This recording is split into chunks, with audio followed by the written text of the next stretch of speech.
are saying all those things about you on those radio stations or in those magazines or wherever. He said those people, they don't pay a dime for their music. So they don't count. He said the only people that you should be worried about are the people that go out and work hard 40 and 50 and 60 hours a week. And they're willing to spend some of that hard-earned money to buy your music when you put out new product and occasionally pay for a concert ticket to come see you live. And that just took a whole lot of weight off of me right off the bat. Good morning.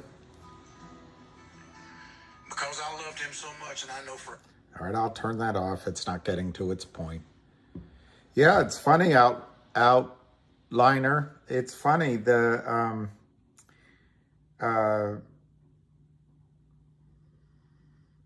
you know, I did a video I guess the day before last, then one last night. No, one yesterday morning and then one last night. They both were longer than I wanted them to be. But I suggested that GTII, you know, you just have to be honest when you look at the graph that they could do a bear raid and that all the negativity, and I'm not, you know, people have a right to talk about their investment, that they would try to do a bear raid this morning. So I said it might go down to 2 or under, you know, I don't know what I said, $1.95, something under 2. In a spike. And then I gave my reasons why. The video I did late last night, it ended up long. I gave 20 reasons why to buy GTII now. And the corniest reason I gave, but it relates, is in the oil business, they have an expression, low prices cure low prices. In other words, when there's low prices for crude oil, that flows through the system, and so supply gets reduced, and that cures low prices because supply is reduced, demand stays the same, prices go back up. So it doesn't really apply to stock trading, but I think in the case of GTII it does, because all right, pre-market, it's trading at 196, 193, 196. So I guess my 195, whatever I said, maybe that's going to happen. But I don't know. Anyway, my point is, when the price is lower, it brings in buyers, not sellers. It brings in buyers. And frankly, it's almost too late to sell if you believe the story. All right, it opened at 199. Well, I don't know actually what it opened at. Opened at 194. So maybe my little target in a spike was right. But now it's 79,000 shares. And, you know, today we have a half day. If Kurt Kramer's ever going to try to crush it, today would be the day. But we're at 196, 191, 192. So the reason I started talking to Outliner was that I thought today maybe could surprise and you could see some buying, but it's actually down. My condolences, Roz. I did, Woody. I hope everybody had a good Thanksgiving. I went to the Tabard Inn, had a great turkey. I don't know, Fusion. I haven't listened to Lou's recent videos, but I did, you know, I've seen the tweets and all of that. I FOMO'd on, whatever day on Cosmo, and I'm not going to play Cosmo. I'm going to focus on these 3 stocks, GTII, Finger, and CRTD. And I did just put up a video, but I don't know why my videos take so long to go up. But in the course of this morning, I'll try to go over. I wrote a lot of them down, but I'm not sure I remember all of them. But I gave 20 reasons to buy GTII, and I absolutely believe that GTII is a screaming. See, that's the caveat. If you buy into the thesis that there's a short squeeze, it's just GTII is a screaming buy right now. If you want to focus on the negatives, that's what makes a marketplace. Finger I'll talk about, and CRTD I'll talk about, but those are the three I'm going to focus on. Lou said he is not back in GTII until they show him more action. Good morning. Well, I'm sorry, Louisiana Gumbo. I didn't see that. Oh, boy. Not that it's about me, but I'll just quickly say I lost my father this year, and it was extremely hard. It was extremely hard. So we'll say prayers for you, Louisiana Gumbo.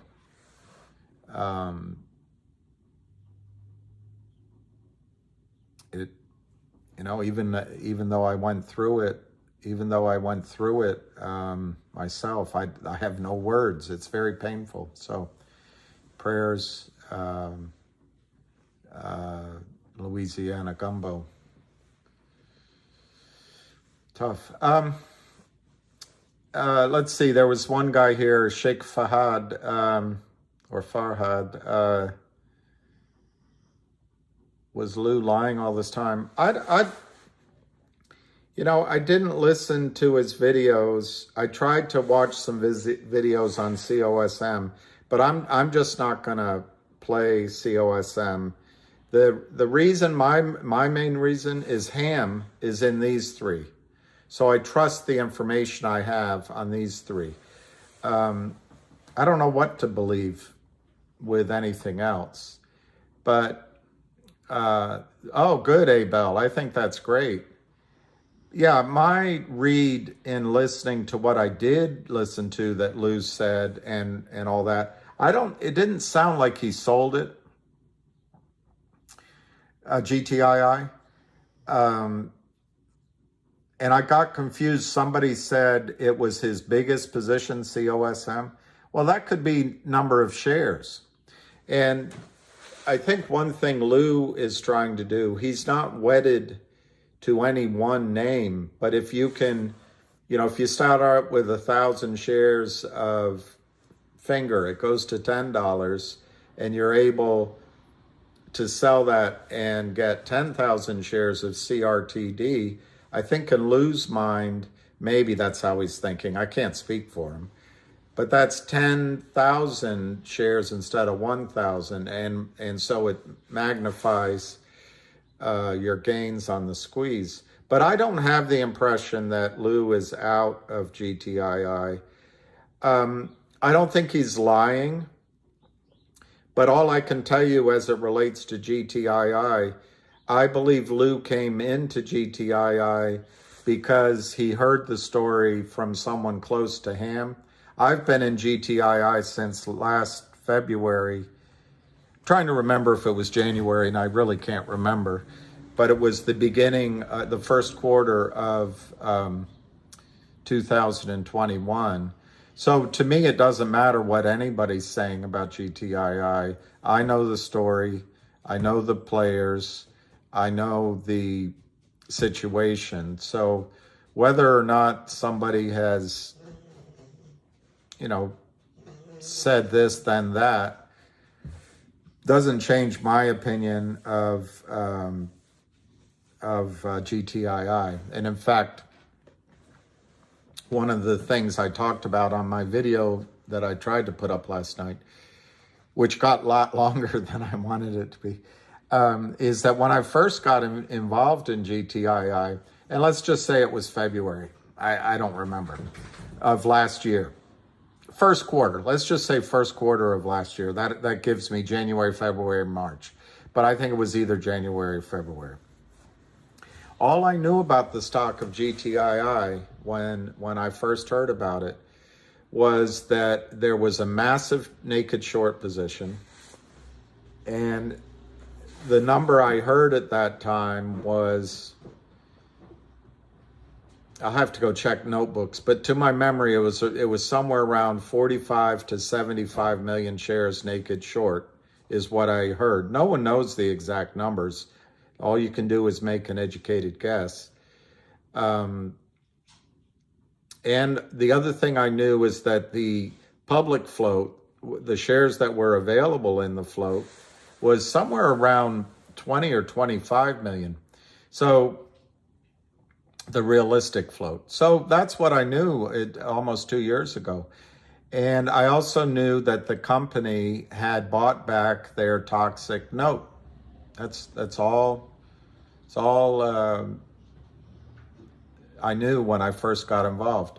Well, the story has totally gotten better and better and better and better. We knew that there was an LLC called Geneva Roth Remark Holdings, but we didn't even really know that it was Kurt and Seth Kramer at that point. We didn't know that it was Alpine Brokerage was their prime broker. The company had, at that time, I think it had either the eyeglasses or the doctor merger, one or the other, or they just came in just around that time. Good little, but small mergers. And then over the last year and a half in GTII, what's happened is it's merged into the Classroom, that online teaching company that's big, aligned with really smart people and universities. It merged in and then sold Beyond Blockchain, which was an online digital NFT, etc. It brought in the art gallery, which then created NFTs for a Picasso and some other one, all in the goals of trying to create digital dividends to force account. And each of these got roadblocked. It tried to do 2 different digital dividends that have gotten roadblocked, but now it's on its 3rd try. And then the company, GTII, got involved with Trento Mining, which was a huge merger. What I remember is $350 million of a lithium mine in Chile. Well, that, as you can appreciate, governments and banks and a lot of money. It took a long time. So the company filed with the SEC that, hey, it's been a year. We have no choice but to say that it basically hasn't worked out. However, that's not died. It's still out there, as far as I know. I give it a 50-50 chance, but that's a massive thing out there. And then you had 1-800 Law Firm comes in, and we know that 1-800 Law Firm, they're just in the final stages of the audit, which, as I understand it, is a matter of confirming revenues, confirming what the monthly cash in, cash out, what are the expenses. And if there's one thing you can know from GTII, Reichman is an accountant, and his books are pristine. So I don't see any difficulty in that audit. Now it's taking its time. The auditors are slow. But here's Thanksgiving. Monday will be basically December, and they just announced that they expect that to be finished end of the year. Since I got involved, the Kramers have sold another 2 to 5 to 6 million, even 10 million naked shares a month. It adds up. So they may have sold another 100 million shares or more in the last 20 months, just because they're so stubborn and full of arrogance and hubris. They believe they can short this stock to oblivion. And the company is fighting. So anyway, the short position has increased. It's gone from whatever it was, let's call it 50 or 60 million when I first got in. I think it's easily 225 million now. And there's one guy that did a study, and Wall Street Insider, a backroom guy, did a study. And last year, end of last year, beginning of this year, he added up that he thought there was 350 million failed to deliver shares in GTII when you counted in the previous iteration, when it was Treetop Industries.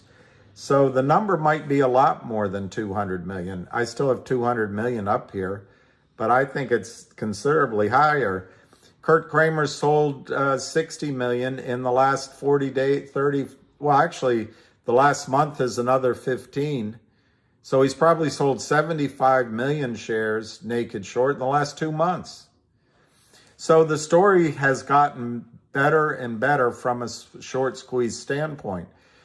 The other thing is that you've got some big whales in there. And you've seen on the Twitters every now and then his name is there, this guy Tommy. He owns a big part of this company. He's not going to let GTII go down, but there's other whales in the stock as well.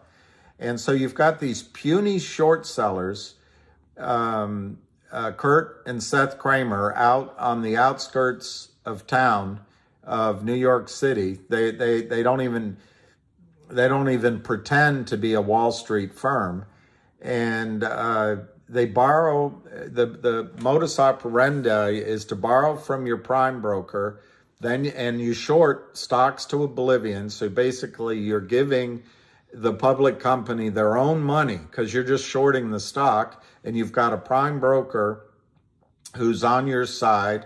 You've got a lawyer that papers everything up. You've got a complacent SEC who doesn't ever punish you. So you think you walk on water until you don't. You're floating high until you're not. And in the case of GTII, you've got a dedicated group of Wall Street professionals dedicated to making sure that these shorts are absolutely destroyed. You've got a company on your side who is doing everything they can think of. And I didn't even bring up Upstream. Upstream is a blockchain offshore marketplace, which is a scary thought. But because the SEC and FINRA and the brokerage firms are all complicit in this fraud, in this absolute fraud that's called the United States financial markets, you go off the grid, so to speak. Well, Upstream, they've announced dual listing, so they're going to be listed in the United States, but they're also going to be listed on this blockchain. We'll see, but I believe that's going to stop the short selling cold. And then, but we'll see. I mean, maybe they'll come up with some trick. And then Upstream is also going to do a digital dividend. And the most obvious one, which Ham has talked about, is the law firm issues coupons in a digital form. How does a brokerage firm like TD Ameritrade put that in your account? They can't just fake it. It'll be digital. It'll be Upstream. And if that one, for some reason, let's say what happens next week. I'm just making it up. Next week, the audit is finished on Wildfire, which is 1-800 law firm. Next week, GTII announces that they've merged with the law firm. Revenues are $85 million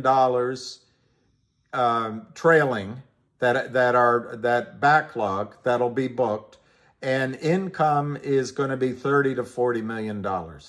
Let's say I think I'm accurate, but I'm giving you my best. Let's say that happens next week. What's the next step?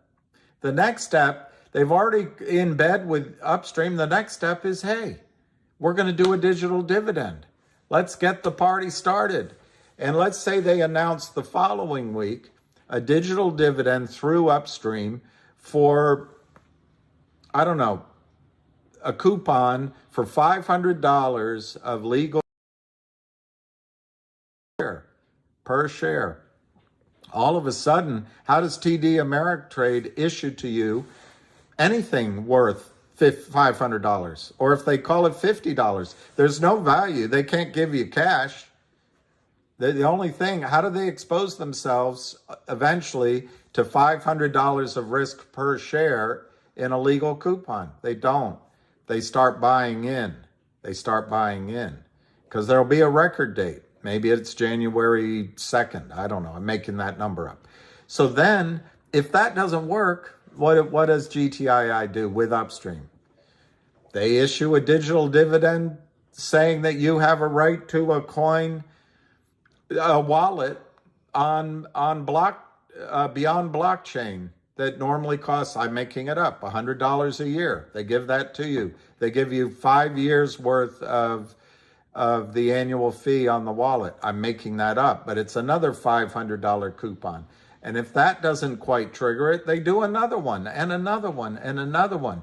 What I'm trying to tell you is GTII has whales involved. Big money involved. They have a huge short position, 200 million shares. They have a flimsy, weak, punk-ass short seller who doesn't have any friends on Wall Street, doesn't have a strategy.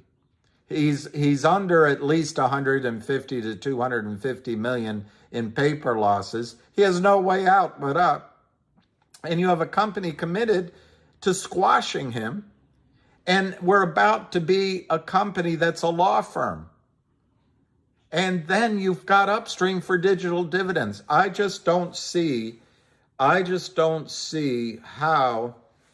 GTII can be forced down to nothingness again by Kurt Kramer.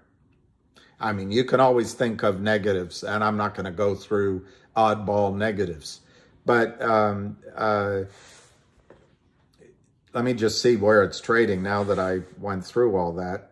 All right, so it's 198. It's down 30 cents. It's 1 million shares traded. And, you know, Kurt Kramer's had a good day. But it's not Waterloo. He has won a battle. And as one guy the other day on this video said to me, I forget who it was, and I overreacted. He said it's been a bear raid for a month, which I reacted to. Today, this morning, is a bear raid. We'll see how it closes. Remember, guys, over the last week, there's been a lot of whinging on Twitter about GTII, whinging about Lou, whinging about, oh, this is a loser. Some of it's bots. So Kurt Kramer has renewed confidence that he can sell off the stock. That's one. Two, the market makers in this stock are working with Kurt Kramer. The prime broker's working with Kramer. All of this naked short selling is costing Kurt Kramer money. It's costing him money. Like today, it's now $1.90, and it was as low as $1.83. So it's 1,112,000 shares. 1,130,000 right now, down 40 cents at $1.90. That's not fun. We don't like seeing it. And as retail investors, we just figure the whole story is in that stock price. Well, I don't know how many market makers he's working with, but let's say it's 10 of them. And let's say each of them shorted 100,000 shares for him this morning and accepted his naked shorts. They're not doing it for free. And maybe they shorted it at 2 and it went down to $1.83, and they've been promised 10 cents that Kurt's going to make sure they each get 10 cents a share by moving it from one LLC to the other. Does that mean the stock has to now go down to $1.85 so they can cover all that? Or does the stock get covered now by the end of this short day and Kurt has to pay out of his own pocket. It's not pretty. This is a risky game for Kurt Kramer, and it's costing him. I bet this bear raid cost, at least in promises, is costing Kurt Kramer at least $100,000 to create this morning, at least. And anyway, I'll shut up. What, Eric? What's the question? I'm sorry, I wasn't watching.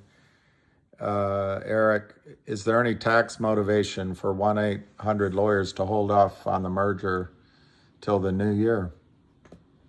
Yeah, that's beyond my, because I don't know anything about 1-800 lawyers. And my point is, I don't know anything more than we've read in the press. Why would they wait to start their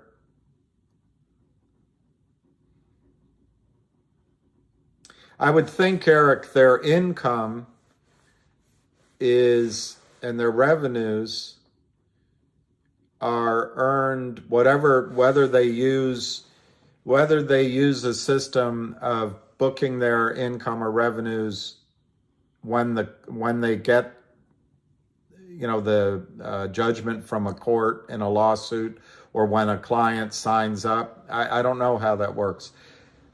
But in general, I would think the IRS is going to tax their income in the year it was earned. So if they earned that 85 million in revenues as a backlog, I don't think by waiting until January, it's going to mean they can book those revenues or earnings in 2023.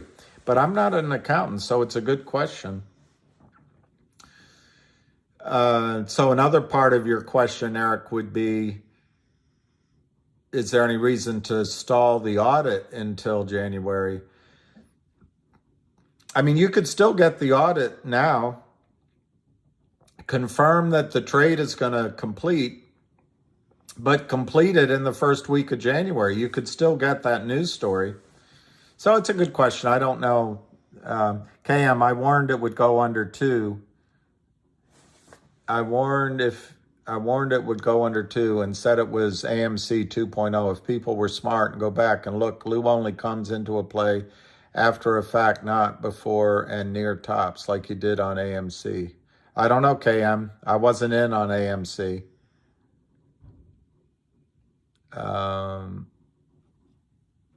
What's going on with Lou? He makes goodbye videos last night. He did? He made goodbye videos? The less people that are in GTII, less huge payoffs. Why is GTII falling so hard? Lou has been right about everything. Time frame AMC was going to run. This is Aunt Maz. It said how Ape was going to ruin stock. This guy is just trying to help us make money. I think that's right, Aunt Maz. Look, it's not easy. It's not easy. Don't let the dopes on the dips take your money. I agree.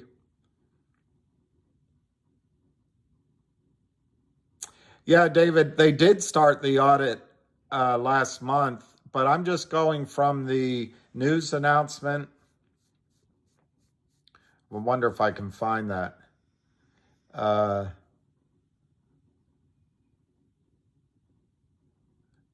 Lou isn't deciding for me. Yeah, that's right. What's going on with CTRD? It looks like it's halted. I don't care about the dopes. I bought the dip. He bailed out. Let me see if, I don't know. That's the problem. I don't know if I can find the news story. Let me see if I have it here.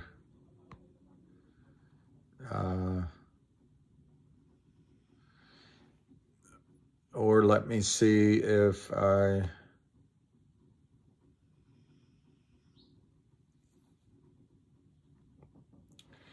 don't have the news story. don't have the news story.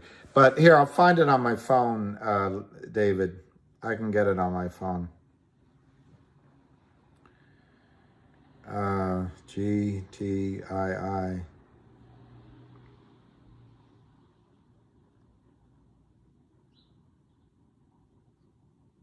Okay, so here is from GTII's news announcement. On November 23rd, they announced that 1.2 million warrants had been exercised, providing $3 million. And they also said that the company has been in contact with management at 1-800-Law Firm and have ascertained that the prerequisite audit is in process and appears to be moving ahead and on time. That's the only basis that I'm working on. Let me see if there's a video from Lou. I don't know if there is.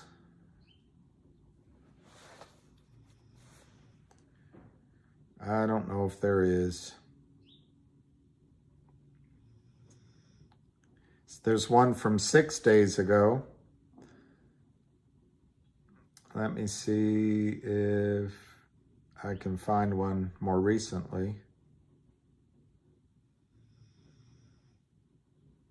There's 2 days ago.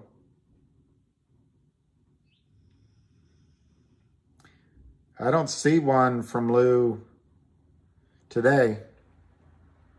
He's all over Twitter. All right, let's read what his Twitter says.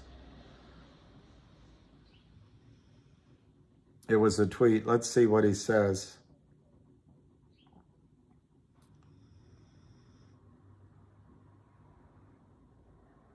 I think what's going on right now, by the way, this is a bear attack.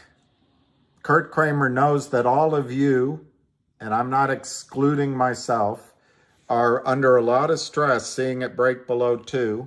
There's a lot of FUD, but there's a lot of good analysis that predicted that the stock would go down. The chart shows support right around here, the 200-day moving average. So Kurt Kramer's taking advantage of that. Can he break the stock? Can he get it to go back to 50 cents? Can he get a complete round trip because all of a sudden the company is worthless? I don't think so. But that's what he's trying to get in your head. Let me see if there's a thing from Lou. All right, let me just show you this. This is from Stock Trader 4Cat. I'm seeing some great buying volume here. Second heads up to jump back in or add. This is from one of your Twitter friends, and he's seeing buying volume, all green this morning. I don't know. It's just one guy's opinion.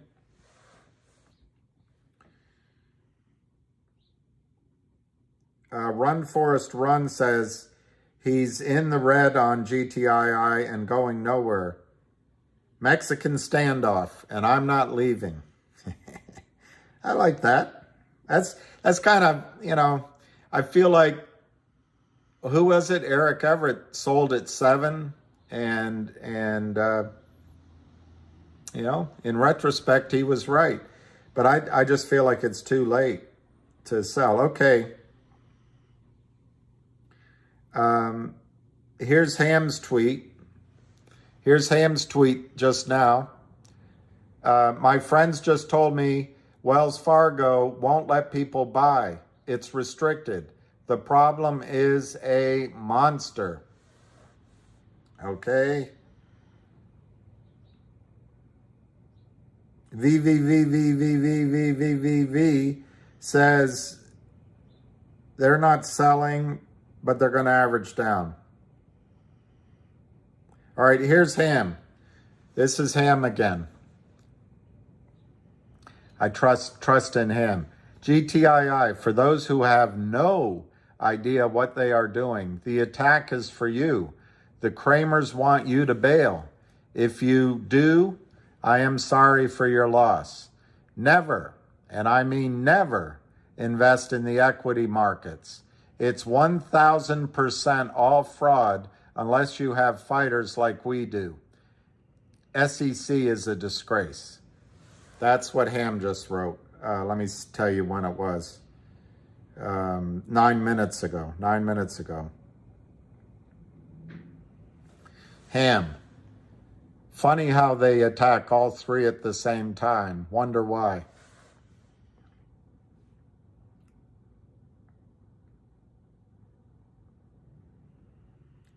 Okay, this is what I was just trying to tell you. Ham is much more succinct than I am.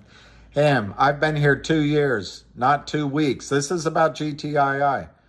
The story is 1,000 times stronger. The short is 10,000% the Kramers. 200 million to cover. People get robbed. That's the game. That's from Ham. I don't know. Anyway, that's from Ham 16 minutes ago. 16 minutes ago. Here's from Ham 16 minutes ago. Plenty of wash trades, which is illegal, at lows to create fraud volume. Fraud volume. I mean, the whole thing is a disgrace. I agree with him.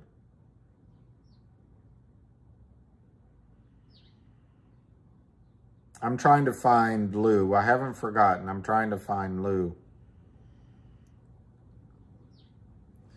This is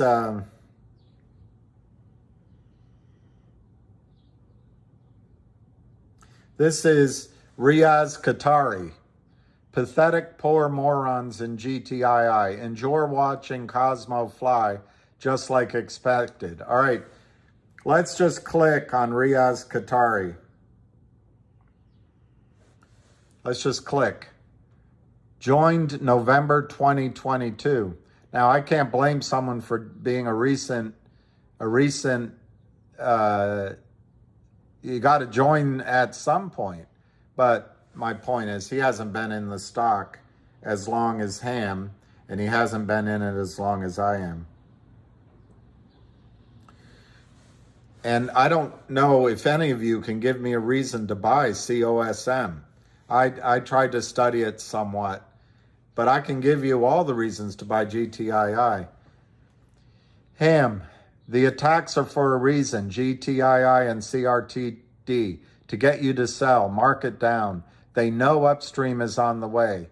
What they didn't count on was people buying more. So good luck with that. That's Ham on GTII. All right, I'm looking for Lou.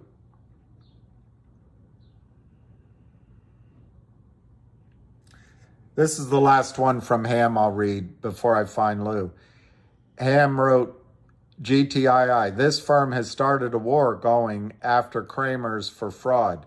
10 days ago, he spoke about RICO, usury fraud. This is security. This is the Belial law firm. The Kramers are under pressure, and they're not going to get away with it.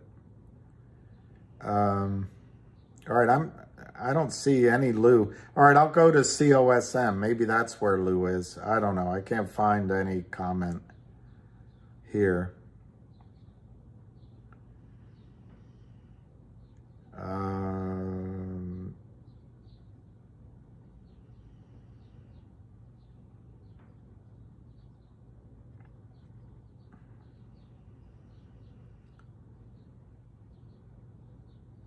I don't see Lou on COSM.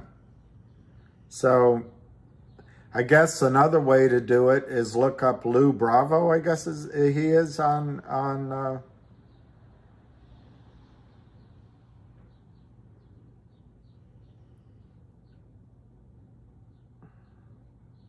Lou Bravo.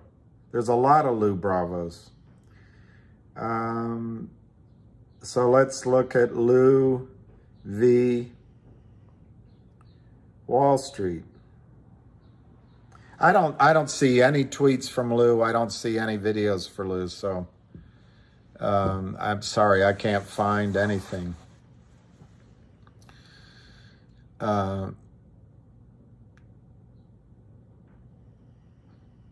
Lou versus Wall Street. Yeah, I have that. I'll look again. I know you think there's something out there, so I believe you. But I just don't see it. I just don't see anything. Oh, the way of the Lou. The way of the Lou. The way of the Lou. All right, let me look there for that. The way of the Lou. Pretty good name.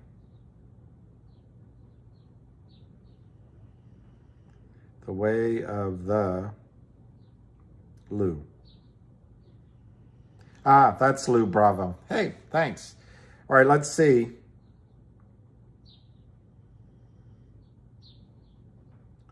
Well, somebody said that. That's what he wrote. Goodbye, my silly. Goodbye, my silly. He did say that. I don't know what it means.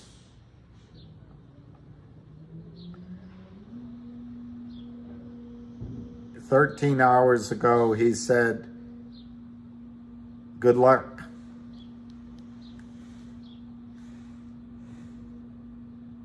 Yeah.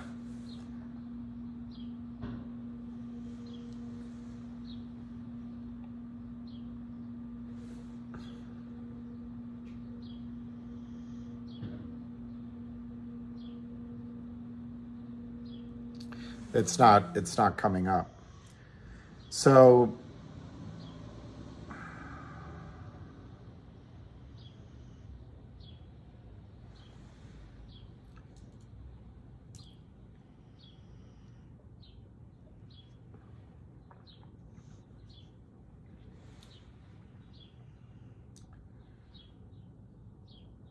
all right.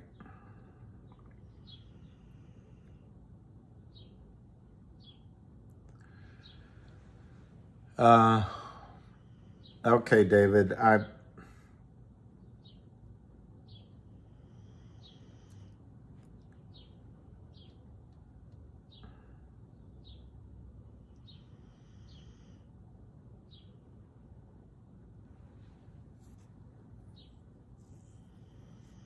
it's not. It's just taking a while to load is all that's happening. What's going on, my gobble motherfuckers? Listen, I'm shooting this video. I don't even know which channel this is going to be put up. Neither do I give a fuck at this point. Look, I've broken it down into order of what's going to move first, larger gains. Based on everything that I've seen, COSM is going to be the one that tomorrow and next week is going to have the largest movement because of the warrants that just dropped, covered, the FTDs, and the fact that there's 400 million shorted shares and there's a float of only 80 million. And let's face it, the company I think is holding 20 million of that. That's going to run, in my opinion, first. I went heavy into that one. Okay, so that's the first one. Second one, there's another major OTC play that I'm looking at right now, but that's after COSM. So look at it towards the end of next week. Then GTII has not given me the information that I'm looking for as far as how far along are they in the upstream auditing process. Are you in the application stage? Are you right now doing the audit? Where are we? They're still talking about warrants, and that right now is not good enough. GTI warrants was last month's news. So GTI is still a monster, the monster play. Astronomical because it's OTC and no halt. Okay? But me understanding the tech world, how it happens, they ain't going to be up on upstream within the next 2 weeks of what we have left in December because nobody works half the month of this.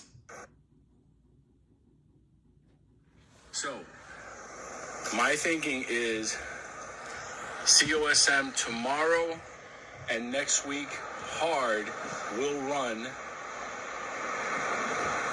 I'm thinking hard. Then I got another OTC play I'm looking at. I'll talk about that later next week when people cash the fuck up. Then GTI has to show me real like where we at in order for me to put my, you do whatever you want, but that's how I'm staggering this down. So love you motherfuckers, gobble gobble, may God bless you, and I'll see you, I don't know, when all you motherfuckers are rich.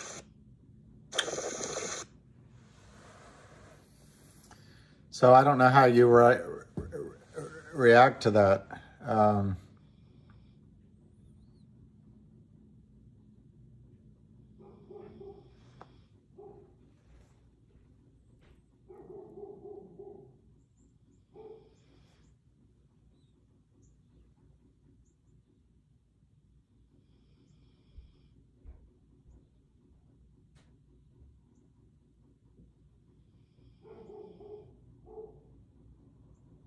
T outlier.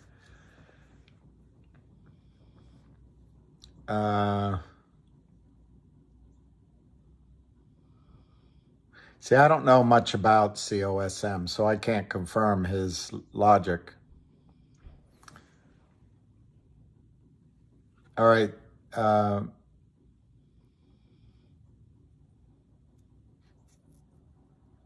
I like this. I'm going to find love on the new dating site.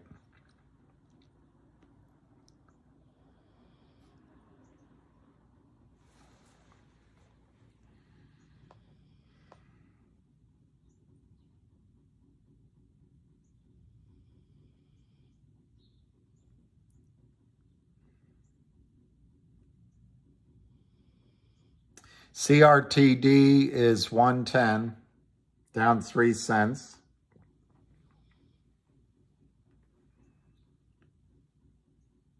MMTLP is up 51 cents at $10. Finger is down 31 cents at $4.59. And GTII is down 38 cents on 1,360,000 shares. So it's only another 10 or 15,000 shares since the last time I gave a quote. And it's at 192. This is all Kurt Kramer fraud. He or one of his minions is texting me as I'm talking to you, calling me a bitch, calling you all losers, and saying he predicted that the stock will be down. All of this sales, every bit of this million, now it's 1,370,000 that's sold, is fraud. It's Kurt Kramer breaking securities laws by the dozens.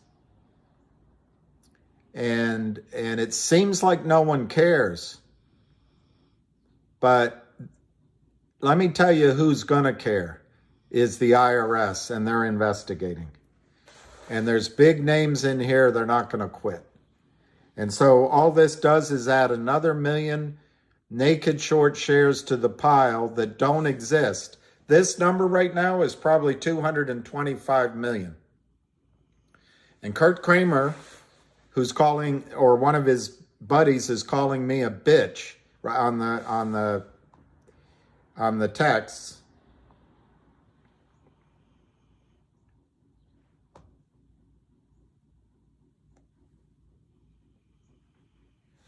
I can't show it to you because he sent a picture of a man's penis on the same thing, so I can't show you what he said. But he's saying that he knows I sold above $6. Well, he doesn't know that. I can tell you I didn't. I'm sitting here with feeling paper losses just like you are. And it's depressing. I don't like that the stock has been manipulated down to 194 by a crook, a criminal. Kurt Kramer is a criminal. He's got lawyers hiding for him. He's got one of the best white-collar criminal law firms protecting him. He's got Gary Gensler, who is a political shill for the Clintons and the Bidens and doesn't give a... Gary Gensler doesn't care about you at all. All he cares about is Goldman Sachs and his own money. And so he's not protecting you from the criminal who is Kurt Kramer. And then you've got the prime broker, Alpine, another criminal. And you've got all these market makers doing it, fleecing you. Now, if you sell, they fleeced you. They fleeced you.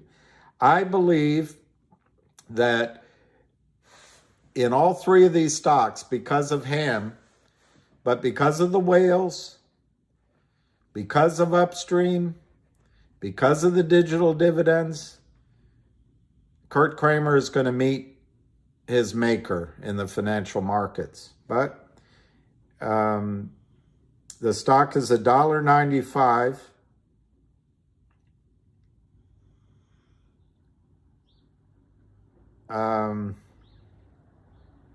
Down 33 cents, 1,410,000 shares. And I'm not surprised by this today. There was so much whinging on the Twitters that obviously this is when Kurt was going to attack. It's also a half day. Obviously this is when Kurt is going to attack. It's also near the end of the month. Obviously Kurt is going to attack. He's also feeling pressure from all over the Wall Street because of the warrants that were issued. Obviously, this is when Kurt is going to attack. But guys, it's the same old puny plan. There's 1.42 million shares traded today. At least 60% is failure to deliver, phantom, made up. Gary Gensler looks the other way. Sell whatever you want, Kurt Kramer. We need guys like you in the marketplace because you're doing a cleansing job. Well, the other part is all wash sales. It's all fake. Guys, it's all fake. I wish this were a private company so you didn't have to look at the price. For a month now, for 2 years now, Kurt Kramer, when I started this, was probably short 75 million shares because he was abusing his client because he's a criminal. Well, since then, he sold 5 million a month on average for 20 months. It's another 100 million shares. And in just the last 45 days, he sold 75 million shares. His 225 million shares just made up out of thin air. Out of thin air. Doesn't exist. It's a crime. But everyone is saying that somehow the price is telling us something. Well, I tell you what the price is telling me is you've got two criminals up in New York who are selling fake shares.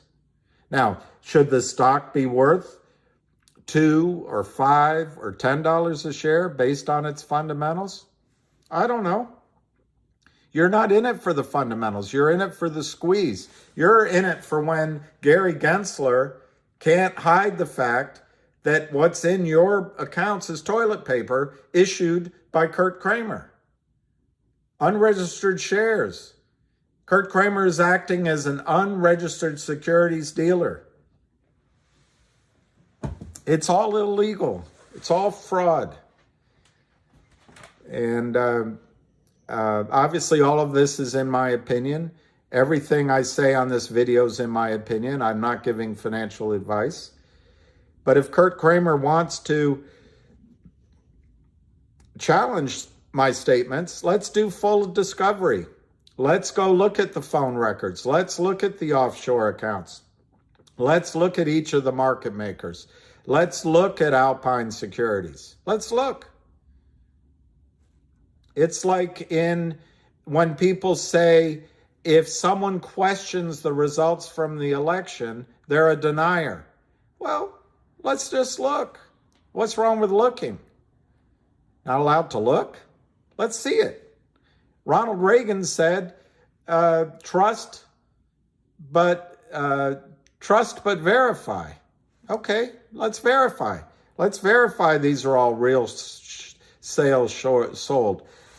Where do 225 million shares come from that Kurt Kramer can sell? They don't exist. Who else is going to do it? No one else is an idiot like this. No one else. All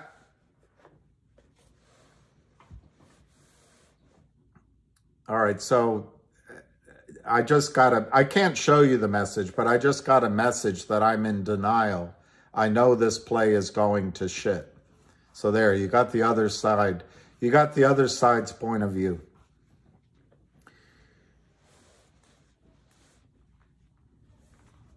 I would say that you could argue when I first got involved, the company it says I'm afraid of the backlash when this tanks.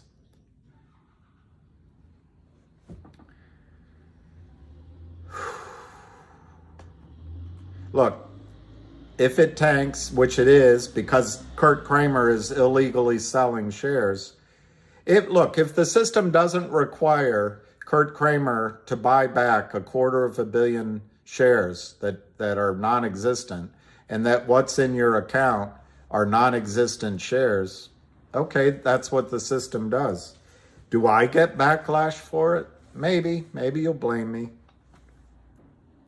But it doesn't change the fact that what I'm suggesting to you is that there are fake shares. You put up cash. Kurt Kramer put up toilet paper. Toilet paper is in your account at Fidelity, at TD Ameritrade, at E-Trade, at Merrill Lynch. Toilet paper. Now he's trying to have you believe that that is a basis for making your investment. He's saying I'm in violation of U.S. Code 1341. I don't even know what U.S. Code 1431 is. All these psychopaths that defend their honor. Let's see what U.S. Code. What did I say it was? 1341. I don't need this shit. I really don't need this shit. 1341. U.S. Code 1341. Frauds and swindles. Frauds and swindles. You point one, I have a Chinese client. You point one finger at me, 3 fingers are pointing back at you. So this is what Kurt Kramer is saying to me.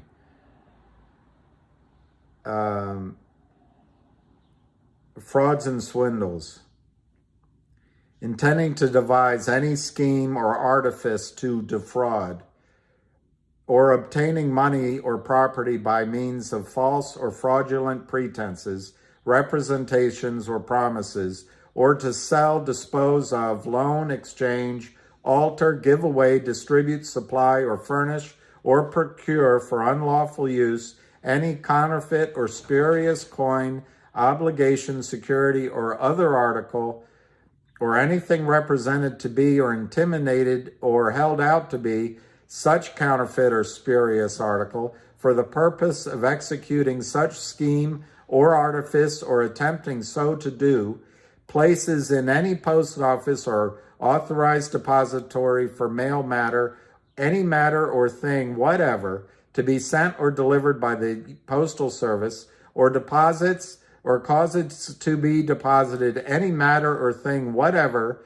to be sent or delivered by any private or commercial interstate carrier, or takes or receives therefrom any such matter or thing, or knowingly causes to be delivered by mail or such carrier according to the direction thereon, or at the place at which it is directed to be delivered by the person to whom it is addressed, or any matter or thing, shall be fined under this title or imprisoned not more than 20 years or both. If the violation occurs in relation to or involving any benefit authorized, transported, transmitted, transferred, disbursed, or paid in connection with a presidentially declared major disaster or emergency, as those terms are defined in Section 102 of the Robert T. Stafford Disaster Relief Emergency Assistance Act, 42 U.S.C. 51122, or affects a financial institution, such person shall be fined not more than $1 million or imprisoned not more than 30 years or both. And then it has a bunch of references. That is what Kurt Kramer is accusing me of violating. And his minion is speaking for him. That's U.S. Code 1341, frauds and swindles. Well, you can determine if I'm the fraudster or the swindler or if it's Kurt Kramer. It's up to you. It's up to you. And let me be clear. I'm trying to help anyone here that wants it. I may not be able to. Maybe I don't have the personality for it. But this fraudster belongs in prison. He belongs in prison. And every one of his ilk belongs in prison.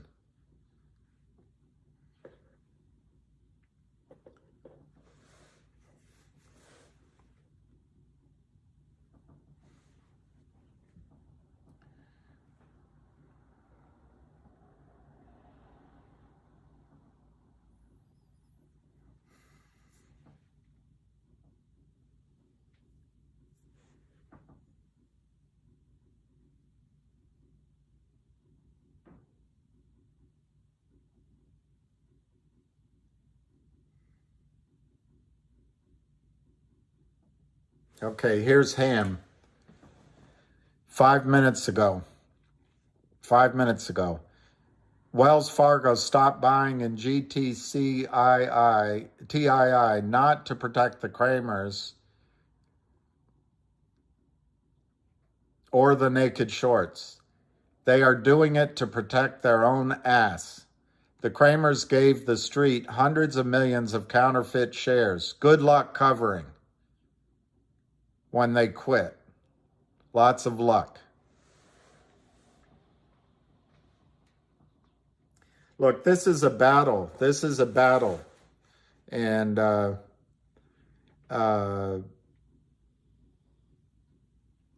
know, I predicted it on one of my videos that they would do and say anything.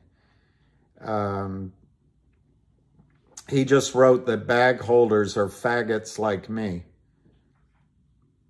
All right, I'll read his other ones. All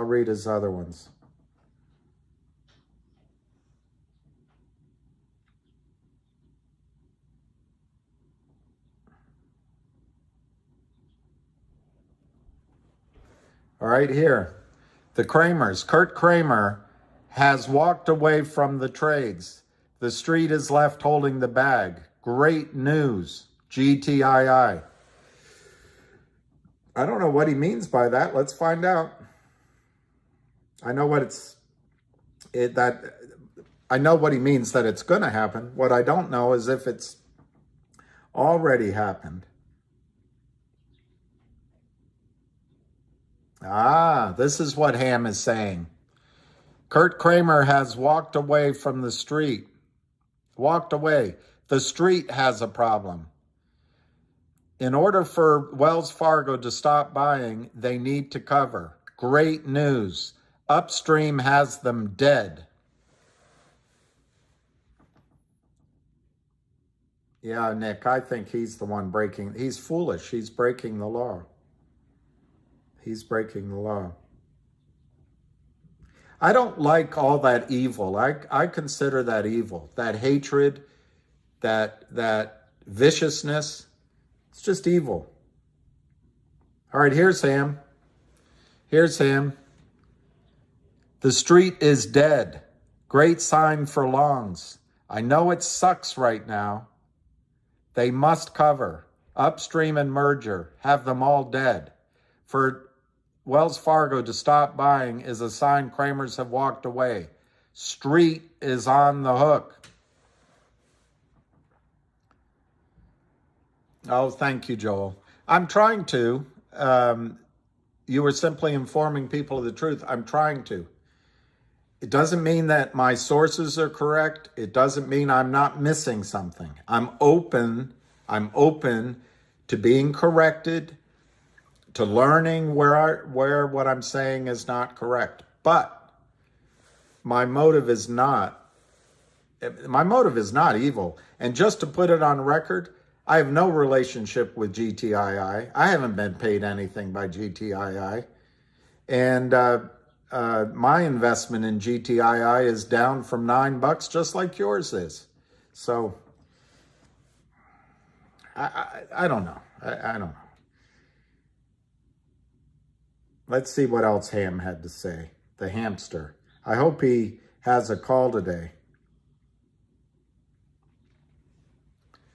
What did David Lee? Thank you, Joel. I've blocked. I'll do it again, though. Amazing. All right, I'll tell you the number.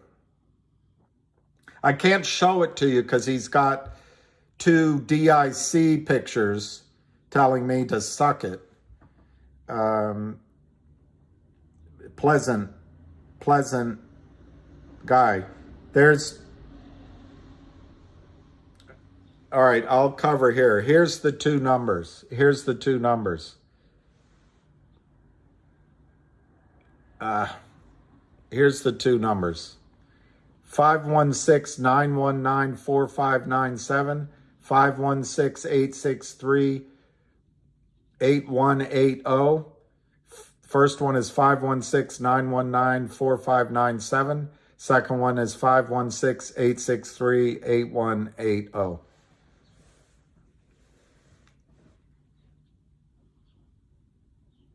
Seems like Ham's info is over 2 weeks old. Lou told us Kramer's walked away. Yeah, maybe, that's possible. Oh, you're great. Shatid. Shat de bed. There's a book about linguistics and about language and about advantages that people have in life. I'm trying to remember. It's in economics. It might be called Crazy Economics, or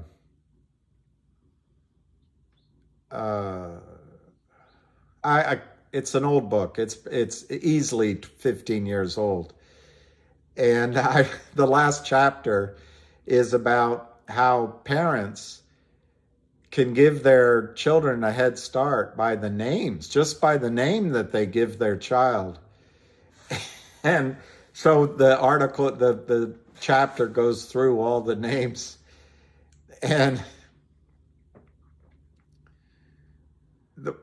I'm trying to remember how it was spelled, but one child's name was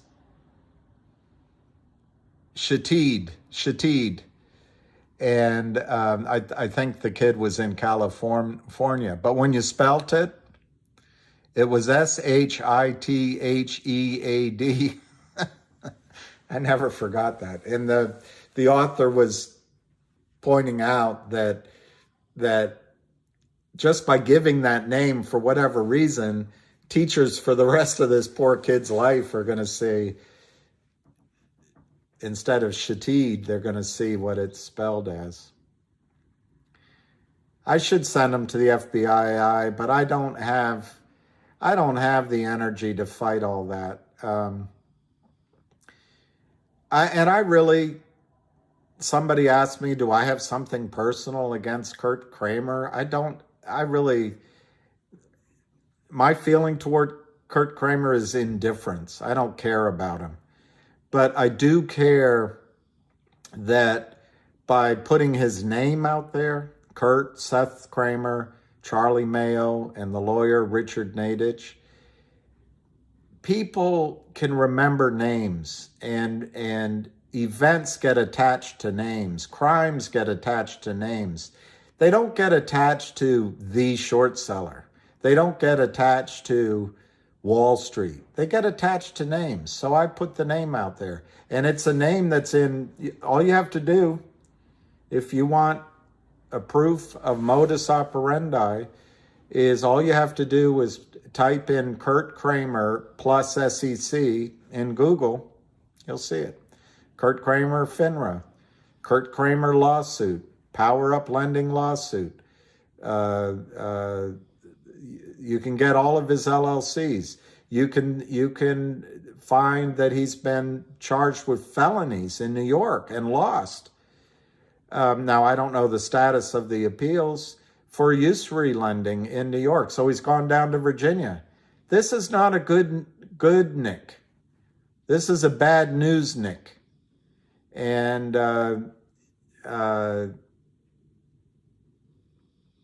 I wish I were getting something. You know, I haven't put on any of these streams or any of my videos, I haven't monetized it. And I don't even, I think I know how. You hit a button, but you got to get approval or something. But I haven't done that. I haven't taken money out of that. I'd like to know at some point. I'd like to hit it and see how much money's involved in monetizing, because after GTII squeezes, I have some visions of what I'd like to do. I'd like to learn about it. But I haven't made any money on this. And I guess Michael asked me, why do I sit here and do this all day? I have no idea. I'm starting to question it. But I would like to see these three stocks destroy the shorts, the ones that destroyed them. That's why. Max, who said I shouldn't stream? You need 1,000 subs and 4,000 watch hours to do it. Yeah, but how much does it really pay? How much does it really pay? Yeah, you know, I don't want you guys to have to watch no, Chrome Family. In the past, Chrome Family, Kramers have walked away over and over again. And I should probably try to do another short video on Kurt Kramer. But he has settled with the SEC. To my memory, it was Laidlaw Energy in 2013. He settled $1.4 million for violation of the 1933 Securities Act, which if I did as a broker, I'd lose my license. And in fact, Kurt Kramer lost his license. According to one source, he was terminated. But I looked up his license. He was employed. He hung his shingle, so to speak, to my memory, at 5 different brokerage firms in the course of about 2.5 years. And that was the extent of his career. But, and there was a complaint. And a lot of my friends as brokers, most of my broker friends are the most honest people you would know. But every now and then there's a ding on their record. It's like on what's that service? When you go to a restaurant, there's a service, Yelp, on Yelp. You know, you can get 1,000 good reviews and one PO'd person can put a negative. So, you know, I tend to judge people for who they are, not if they have some ding on their record. But flip that around. I'm judging Kurt Kramer by his actions. Oh, that looks, yeah, Freakonomics, PT, no. Well, thank you, Dan. I don't know if we'll win, but I'm trying my best. It's Freakonomics. That's the book name. I'm amazed how smart you guys are. I don't think he can walk away. In the past, he's been able to settle with the SEC. And I'd say about 10 years ago, I went out for drinks with some young, ambitious lawyers. I remember the place. I just don't remember the name. We sat outside. It was cold. It had heaters. It was down near the Chinatown. And these are 2 young guys. there were two women, I don't remember their name, but I remember the two guys, just as earnest as they could be, working for the SEC. And I asked him, why do you guys settle all these lawsuits, these claims so quickly? And he said, one of them said, that's what we're told to do. We are told to accept settlements for small amounts of money because they want us to get it off the desk, get a positive result, and just get it off the desk. And that the people above them, the bosses, want to get a good CV so they can go out and start their political careers or their big private law firm careers. So it's in their best interest to get a bunch of closed files that say they got a settlement. And I said, well, but you settle for, $800,000, $1 million, and the losses are massive. So yeah, they don't care. They just don't care. That's how corrupt your system is. And I know it's dangerous to talk politics, and I won't, but it's both parties. And I happen to believe it's more my party, the Democratic Party, than any other one now for the last 20 years, since Bill Clinton. Because Bill pushed, and I used to defend Bill Clinton. You should have seen me. So for me to say this is like a volte-face. But Bill did a lot of Republican stuff when he was president. And one of the biggest things he did, the Graham-Leach-Bliley Act, he set up a whole part. The derivatives are just outside of regulation. Why? Money. The whole thing's corrupt. And I don't know. As Steve Earle says, there are no more, no, he says, there'll be no more FDRs. I don't know if there's another FDR. Tommy Wang, where'd you get that name, Morty Bojangles?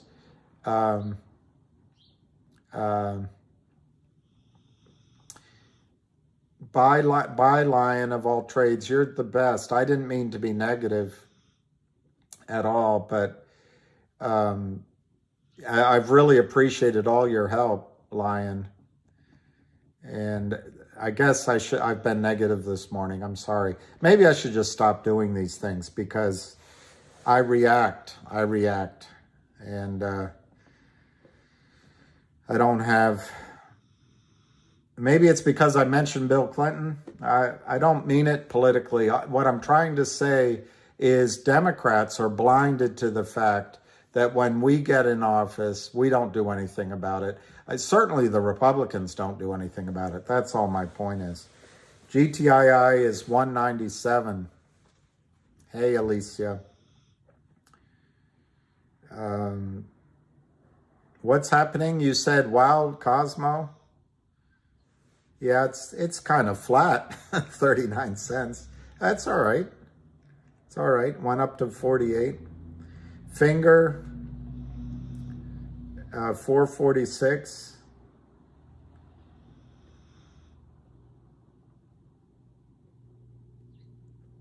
Well, who Tommy Wang is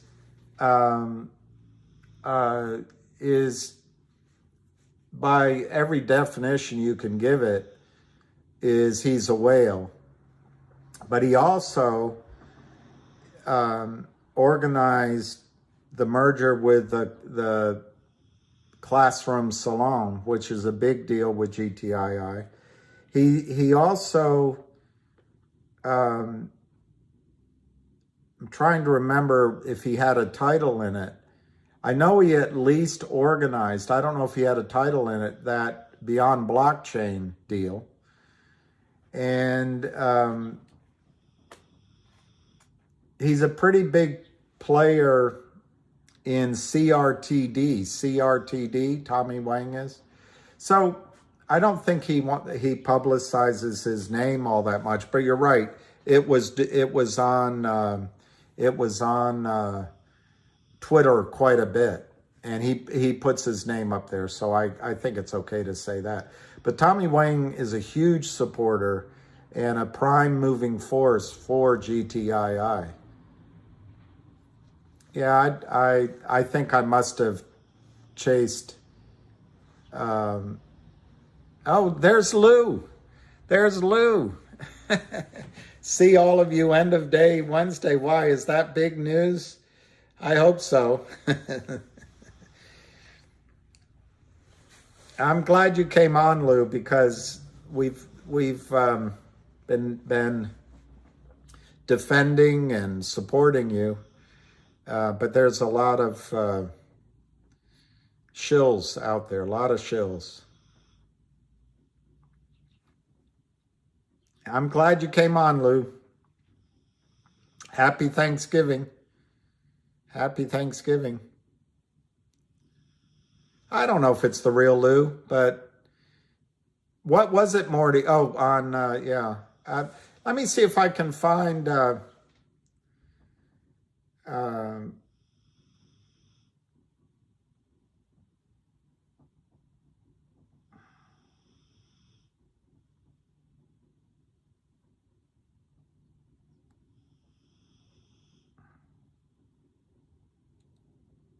let me just see if I can find it.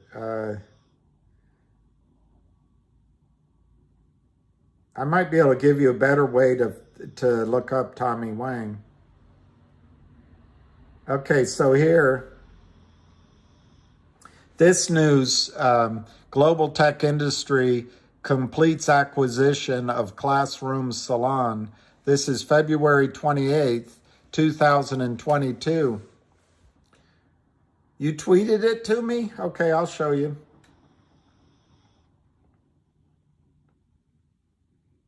And in the middle of that, Tommy Wang, Classroom Salon's president, said, "We would also like to acknowledge the Classroom Salon team, who, along with GTII, has worked tirelessly to bring this new partnership about.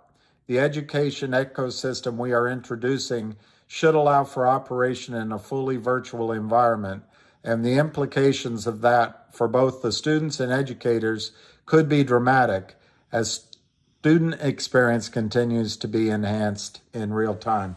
So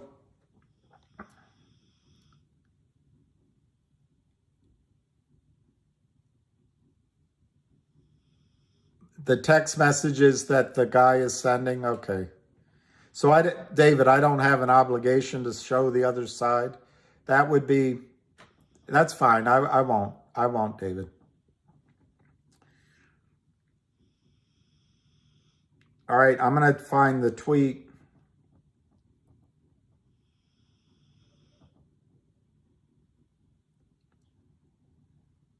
Which tweet did you just send me?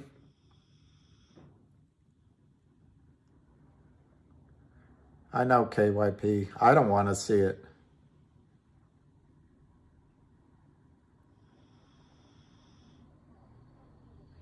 I'm looking for your tweet. Oh, you DM'd me maybe? Wow, look at this on tweet. Look at this on tweet. This is on Twitter for GTII. This security entered is restricted from trading. If you need assistance, please contact customer service above. Global Tech. Wow. Well, who is that? That's Big Lou? Where's that? Big Lou. We need more clarity from GTII, and it's true what Lou said. We are not here to hold for another CEO to screw us around. Well, I think that's right. That was it, Trace? Yay. I got it somehow. Let me see. So, I don't think this CEO is going to, as you put it, screw you or screw around. However, it's an open question. If Kurt Kramer came with $1 billion and offered to settle with GTII, that would be an interesting debate to have, wouldn't it? But I don't see that happening. I don't see that happening.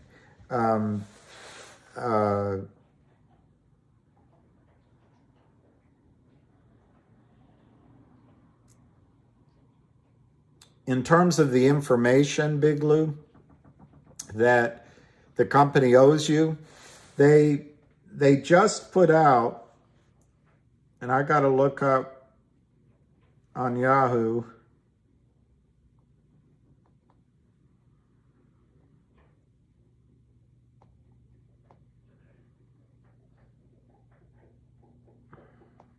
Okay, so David, I'm just not going to show any communications that balances out my point of view, at least from you guys I will, but not from that source. And if that means I'm being biased, it'll just mean I'm being biased. Okay, on November 23rd, Big Lou, Global Tech, November 23rd, update shareholders. So when the viewpoint is that the company owes us more information, I guess from when? They did it, they gave information on Wednesday, this week. And remember, the company has to follow it's Reg FD. They have to, full disclosure. So if they tell you, or if they tell me, or if they tell us as a subset of investing community, of the entire investment community, they break the law. They have to fully disclose and disperse news to everyone. And so on Wednesday, they said the company is a company has been in contact with management at 1-800 law firm and have ascertained that the prerequisite, whatever that is, audit is in process and appears to be moving ahead and on time. What else can they do? Let us know that in fact the CEO at the auditing firm told Reichman that it'll be done Monday morning at 10:30. They can't do that. All they can do is let everyone know, and they did it Wednesday. I'm not sure what else they could do, and I take this as a positive. This really is a positive announcement. Well,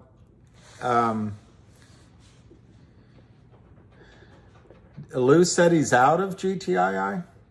I didn't hear that on anything that Vinny G, I agree. I think GTII, can you believe when GTII was $7 or $8 that you'd have a chance to buy it again at $2?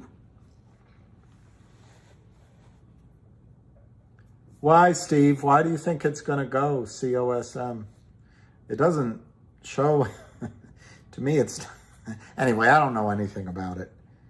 I don't know anything about it.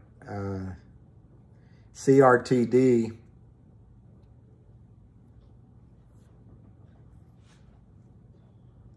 is 112. I mean, guys, I have to say, I'd be much happier if GTII were trading at $19 right now instead of $1.91.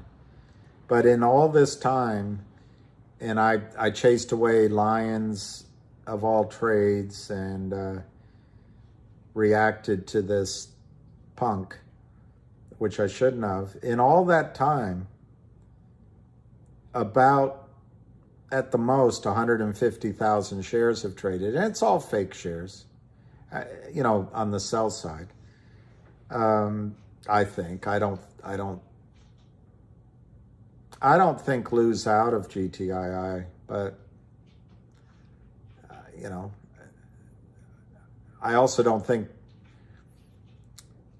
I hate to say it, but if any of us, me, Lou, you, got out of GTII, I don't think it's going to change the story. I don't think it's going to change the inevitability of what's coming to the short sellers. A Grizilla. Lou's going to have that beard for a while? Maybe. You don't give the reasons why. You don't give any reasons why. Are the 200 million shares? Thank you. He texted you calling me names. Oh, all right, David. I got to trust David Lee. David, whenever I see your picture, I assume you're driving as you're typing. And I think to myself, how is he able to type and drive? But that's just a picture. Thank God for Alicia and David Lee and the rest of you guys. Shorts are losing and losing their grip. Besides, it's 11 o'clock. I was going to take a lunch break. I'll just go to, the Brazil show. Was I with GTI? No. I made a video last night, which is long, which I meant it to be short, but I guess, it was the holidays. I got back from Thanksgiving dinner. I must have had things on my mind, but I gave 20 reasons why to buy GTII now. And I think right in the beginning of it, or it was in the video I did in the morning. Anyway, one of the videos, I said that today the stock will be under $2. I'm surprised it's staying under $2 all day. I forget who asked me that question. I kind of felt like it would be more of a spike or a bear raid that recovered itself. So I'm a little surprised I guess to that extent, I'm a little surprised it's remained under $2 today. But I'm not worried about it. It's so obvious that today would be a day that Kurt Kramer would try to go in with his tricks, because most people are away from their trading desks. Most people are on vacation. There was a lot of whining, I say it politely, but from his standpoint, when he reads Twitter, there's a lot of whinging on Twitter about GTII. So he just thinks that's a good time to attack. I think there's a lot of positive on Twitter too.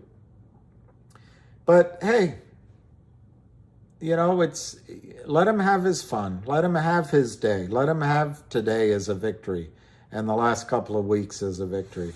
It's not going to change.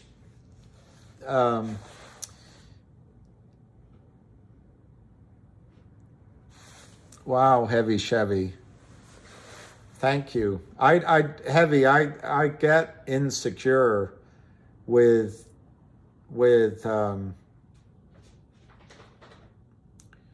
inside. I get all insecure and I guess full of doubt as anyway, thank you for that.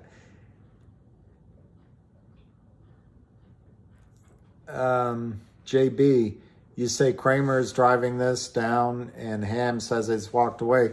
Well, JB, this is the first time I saw Ham say Kramer has walked away. So your 2 points don't contradict each other. They can both be true, that Kramer was selling all the way through to this morning and then he's walked away.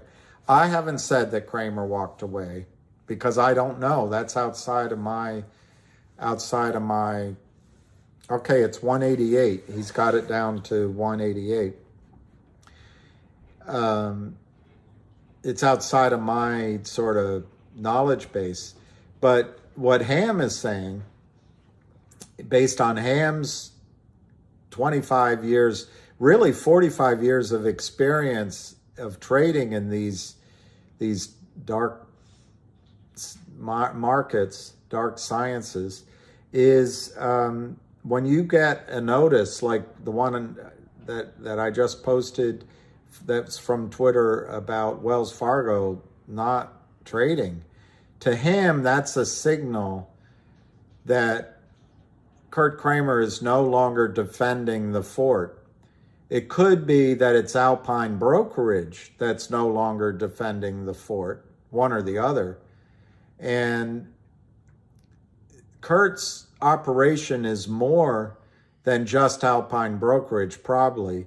It's more than just one or two LLCs, probably. And it's also probably offshore accounts.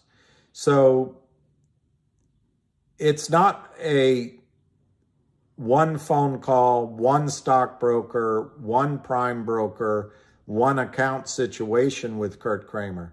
So he could walk away. He could be told by the prime broker, we're not taking any more of your orders. He could be told by one or two market makers, we're not going to take any more of your orders. And he could walk away from those LLCs and still be active with his buddies in another LLC or another shady account. So it's not mutually contradictory to say he walked away. It's a little inaccurate, so I understand your question. It's inaccurate in, has he walked away from everything? Is he quitting from everything? And no one's really going to know till it happens. I think the volume right now is 1,760,000 shares. So it's about 400,000 shares in the last couple of hours. So somebody's selling, and I don't think it's, I don't think there's anybody else out there who would naked short this stock. So my guess is Kurt Kramer's still involved in it today anyway. But it doesn't contradict that one or more of the brokerage firms doesn't want to be on the wrong side of a fail to deliver in the trade anymore. How can they buy 32,000 shares if they are none? It's a good question. I mean, I think that question speaks for itself. But the charade that is Wall Street, let me see if I can find that. I put this up the other day. If you see the pig in the middle of the table, that's GTII. And the placement double dealer here with his cell phone with the red graph with the stock going down, that's Kurt Kramer with the Rolex watch. That's Kurt Kramer. That's Power Up Lending. That's Geneva Roth Remark Holdings. But then over here, fake lawsuits, and I guess they don't have an attorney here.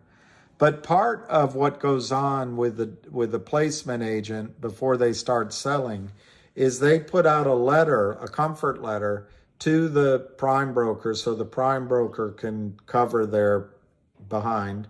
And they may give that comfort letter to the market makers, I don't know. But certainly that might be provided to the brokerage firms on the other side of the fail to deliver if the brokerage firms say, hey, you said you were going to deliver shares. Where are they? That placement agent, Kurt Kramer, Power Up Lending, has a lawyer inside called Richard Nadich. I don't know if he writes the letter. Somebody does. Saying we have comfort that because of our toxic convertible note that we just placed with the company, over time, we're going to be able to take delivery of highly diluted, much reduced prices per share delivery, because it's in our contract, of hundreds of millions of shares for loaning 60 grand. And what we're doing, we're lending it in tranches, but we're destroying the company in the open markets through our sales with you. But here's the letter that shows all of these sales we're doing, we're going to get the company to issue to us. And in fact, many of these shares are already sitting at Alpine Brokerage Prime Broker under the contract. That's what this placement double dealer is. Hey, we're going to grow with you. And then in the back, they're double dealing. Well, the difference here is GTII bought back the note. But to answer your question, how could you buy 32,000 shares that don't exist? Whatever the systems are, let's just pick on Fidelity, at Fidelity, and whatever the systems are at Alpine Brokerage, who could be in cahoots with Kramer, and whichever lawyer, whether it's Richard Nadich or someone else, wrote a letter on behalf of whichever LLC Kurt Kramer is using to short sell GTII stock, might have been delivered while the convertible note was in force. And I have it somewhere here. I printed it out. It's downstairs. But that contract says that GTII is going to put into the prime broker's hands shares that will be automatically deliverable each time Kurt Kramer requests delivery of shares from the company. And it's based on a formula which is each tranche. I'm making this up, but it's essentially correct. The lowest 5 trading day closing prices of the past 10 days, the lowest 5 trading days, it might even be the lowest trading day. And then it's a further discount of 40% from that price. So you can see these placement double dealers can drive the price down, in the case of GTII, from 40 cents down into pennies and even under a penny, all the time selling through the bank broker dealer, that wolf in the background under the chandelier, and the depository clearinghouse, the chick next to him, and they don't, and then the SEC. So the 3 wolves in the back of this table rely on whatever that comfort letter the lawyer wrote, and they say, oh, they'll be delivered. Those shares will be delivered. They don't look too hard.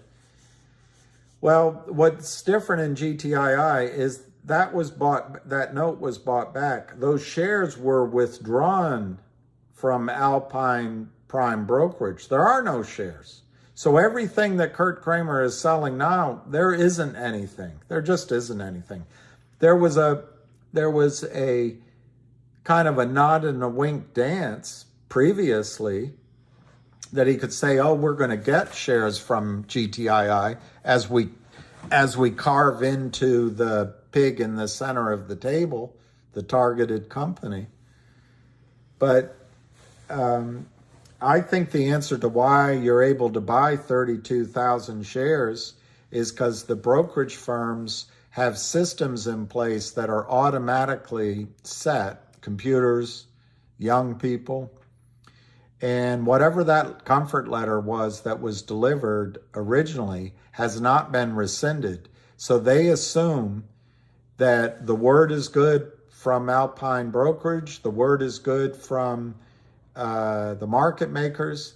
So they assume that even though it's a fail to deliver now, and it's a fail to deliver in 2 weeks, and it's a fail to deliver in 6 weeks, that because of that lawyer's letter, it's always worked in the past because of these criminals, that it'll eventually be made good. So they allow the market to put into your account just a IOU. It's all fraud. So how are you able to buy 32,000 shares? all you're buying is an electronic entry in your account. You put up cash, and it's an IOU. And as long as everyone accepts that that electronic entry that's printed on your monthly statement, that's an IOU, if everyone just looks the other way and assumes eventually it'll be real shares, well, the system goes along. And they have this big feast. But what GTII is doing, particularly with upstream, is trying to call out the system and make all those failures to deliver have to be delivered all at once. And that's the definition of a short squeeze. And so while we sit here babysitting the stock price, which is manipulated, the company is really trying hard to get this wolf in the back, SEC FINRA, and the Senate Banking Committee, and the chick holding the glass of wine wolf, the Depository Trust and Clearing Corporation, trying to get those three, and the bank, the big bank dealers, Goldman Sachs, Morgan Stanley, trying to get all of these four wolves in the back to, well, I guess one is the server, to enforce the integrity of the financial system. And where the squeeze will come in is where everyone is racing to cover at the same time.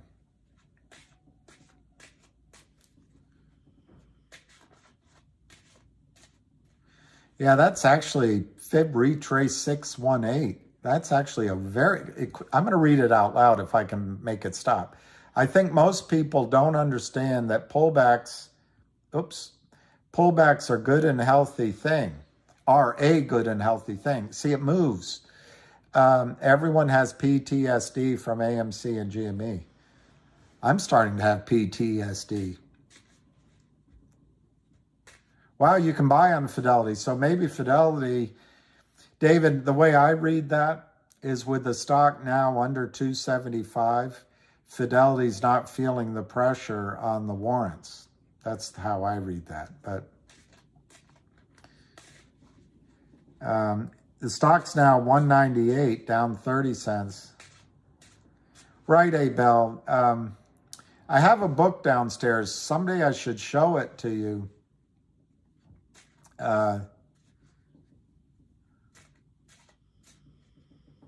Yeah, who said that? Sweet and Sour. There's the movie, The Big Short. There's a scene where I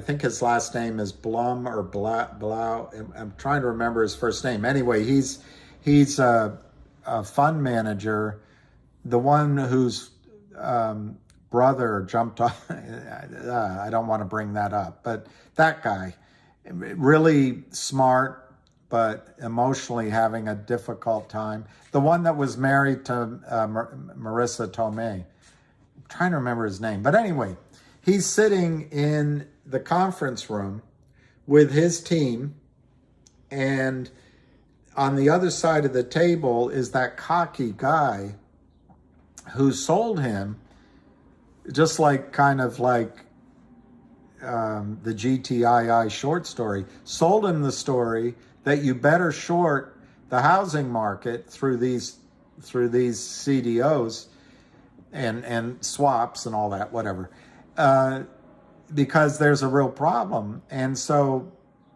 Blum, or whatever his name, did it and basically made a huge bet, leveraged bet. Well, they were in because I think it was Morgan Stanley employed them. It was one of the houses. They were in, the cocky guy, who you actually kind of grew to like, who created the investment. He was asking for more margin, even though all the news in housing was collapsing and the bonds were collapsing, these tranches, these CDO tranches, the pricing wasn't collapsing because Wall Street's a fraud. And one of the guys, not Mark Blum, but that wise ass sidekick, asked a question, and I forget I'll have to find the clip. I forget what the question is, but it was about, why are you in here asking for more margin? How can the prices, it was something like, wouldn't the prices of the CDOs go down if you're really telling the truth? And the cocky guy said, it sounds like you still have faith in the system. Part of you still has faith in the system. And I guess that's the difference between me and maybe some of you, but between me and a lot of my friends that are still on Wall Street. I believe the entire system is fraudulent. Goldman Sachs does not follow I used to follow the rules assiduously. If I broke any of those rules, I'd be out on my rear end. But I don't think the firms do. I don't think the firms follow any of the rules. It's a pretty sad statement.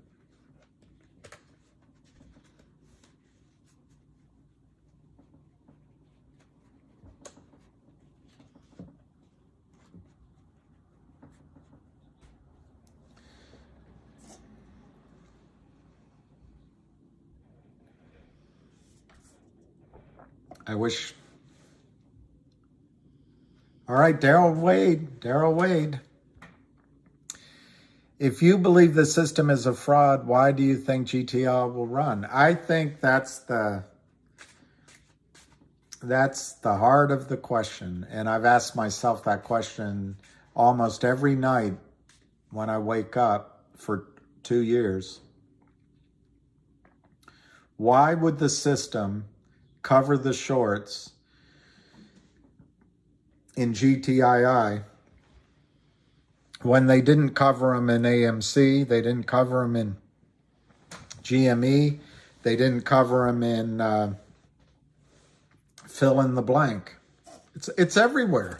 It's everywhere. You guys have given me so many names to look into.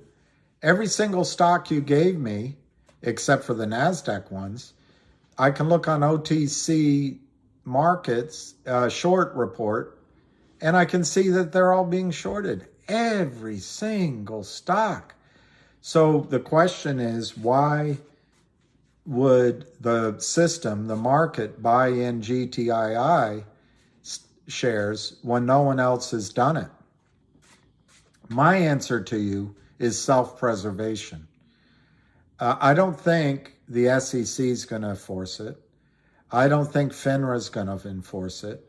I don't think the prime broker Alpine is going to enforce it voluntarily. I don't think Kurt Kramer or his clients are going to voluntarily accept their losses. I don't think there's a law firm that will come into Kurt Kramer and say, hey, you're violating the law. I don't think any journalist will cover the story. I don't think any firm on the other side of a failed to deliver trade will voluntarily close that trade. So it's a good question. Why do I think GTII is different? I think it's a great question. It's the only question. It's actually the only question. The answer is self-preservation. Each of the brokerage firms,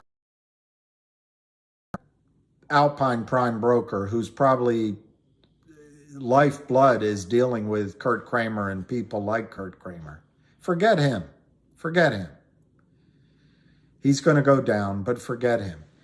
Fidelity, TD Ameritrade, E-Trade, Merrill, Wells Fargo, pick a brokerage firm. If they have counterfeit shares, which Kurt Kramer created, of GTII in the account, in your account, which you put up good cash for, by law, they're supposed to settle that trade one day after T+3, one day after the excuse runs out. They don't. Well, they have to. What are their excuses when they're caught out? We didn't know, our systems didn't catch it, my bad. That they can do that for a little while. What is their other choice? Well, one of our supervisors missed it. We fired that supervisor. That's their first line of defense. But then the question comes, well, all right, you figured that out. Why aren't you closing those transactions now? That becomes a real issue, because after they implausibly use the excuse, we forgot or we didn't see it, we're sophisticated brokerage firms, but we just didn't notice. We have the best risk management tools in the world and the fastest, smartest computers, and everyone we hire went to Wharton or Harvard or Yale, but we missed it. Okay, maybe they can get away with that for a little while. But then the longer those counterfeit shares stay in those accounts, they're complicit in the fraud.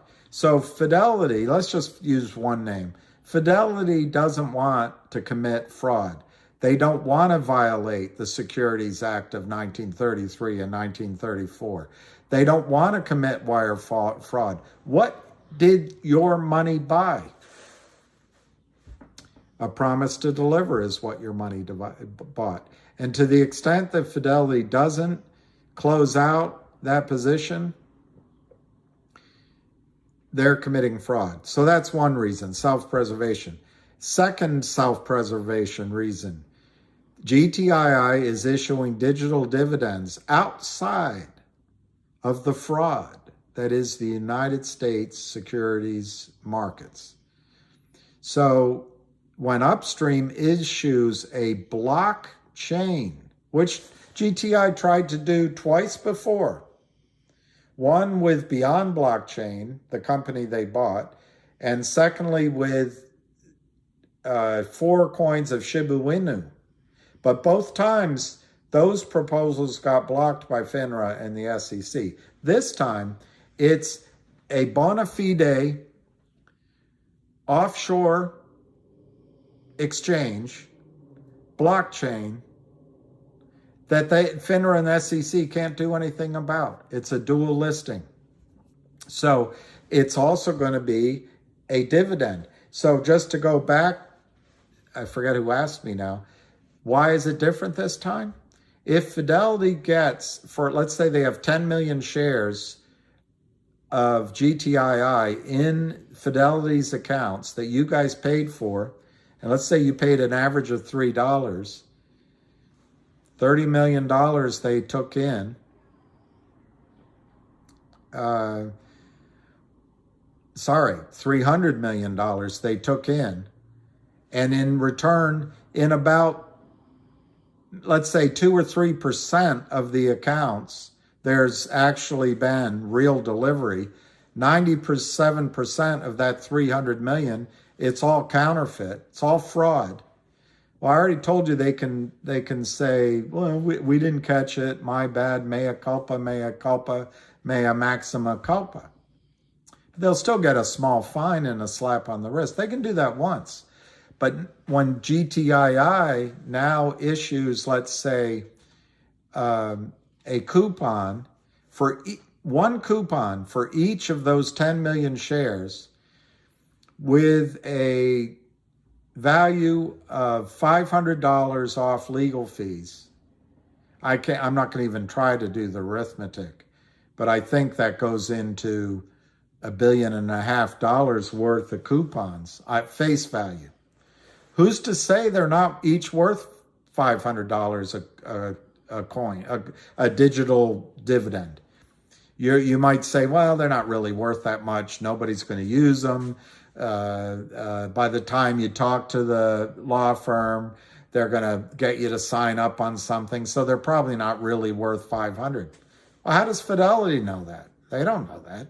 All they know is they've got an obligation to deliver a blockchain digital coupon for $500 per share of GTII, per 10 million shares. Well, for the 3% of the shares that are real in Fidelity, they don't have a problem. Don't have a problem because they'll get those coupons. What do they do with the other 97 other percent? What they did with the warrant that was issued in April last year, they just put an IOU. They put the exact same fictitious, phony, counterfeit electronic entry in your account. It was one warrant per 10 shares. So they put, 970,000 fake entry warrants into your accounts at Fidelity, and maybe, well, what are they going to do with a blockchain distribution? And you might argue, well, it'll be new, so there'll be regulations, or the brokerage firms will throw up their hands and say, we don't know what to do. Well, it's possible. But guess what GTII will do again? They'll issue another one. They'll issue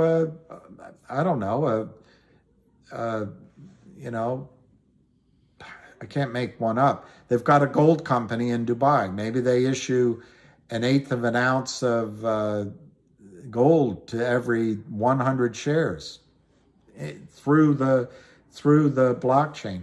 Point is, Fidelity has a choice when they see this. Are we going to commit fraud, or are we going to close out these trades? And they're going to get on the phone and they're going to call Merrill and the other firms and say, we want our trades closed because there's this $500 per share coupon coming that's a digital dividend. And so my answer is, the reason this is going to be different this time is each brokerage firm is going to cover their own rear end. It's going to have nothing to do with enforcement. It's that they want to stay in business. They're not going to be able to give you a IOU. They're not going to be able to do that. And so they only have, I guess they have three choices. One is, maybe four. We will wait till there's a public market for those coupons, and we'll go out and buy those coupons in the secondary market to deliver to our clients. You could debate whether that's fraud or not, but that's one thing they could do. Second thing they could do is say, we're not going to do anything. This is too confusing. We're going to throw up our hands. We're going to call Gary Gensler and say that Kim Kardashian has a nice rear end and let him handle it. That's the second thing. Third thing they can do is commit fraud. Just put an entry in your accounts and hope you don't notice. Fourth thing they can do is buy in. And if they don't buy in on the first coupon, digital dividend, they will buy the second or third. And these will just come like an avalanche. And remember, GTII is going to be a law firm. So it's going to be really hard for Fidelity to hide from its clients when a law firm, it starts peppering them with, well, what's in people's accounts? So anyway, I think the reason it'll be different this time is Wall Street, the brokerage firms, will buy in to protect their own rear ends. Yeah, I know. You can't wait till it closes, so I stop answering questions. 11:30. They close in an hour and a half. 1 p.m. 1 p.m.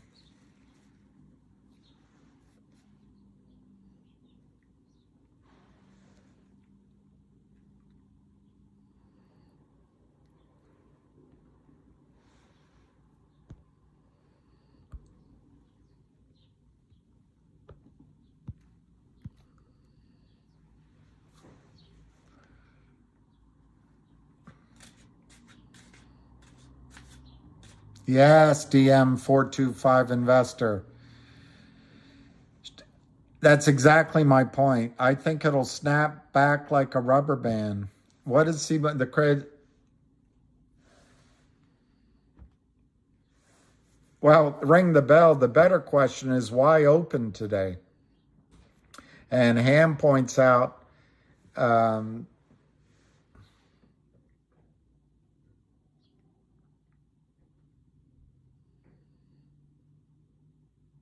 that's interesting. Sounded desperate. That's interesting.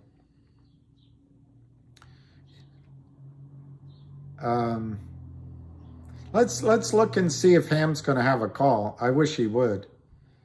I don't want to leave you guys with negativity.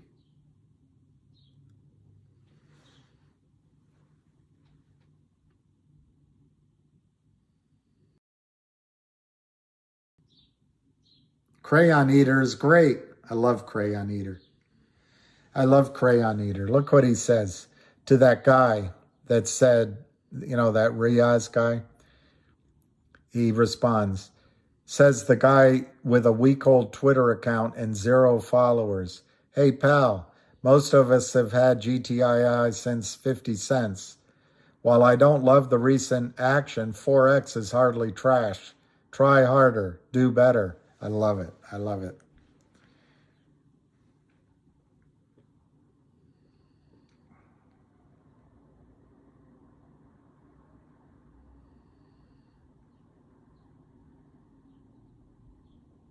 I'm not going to read the quote from Riaz because it's so negative. I'm not going to do it.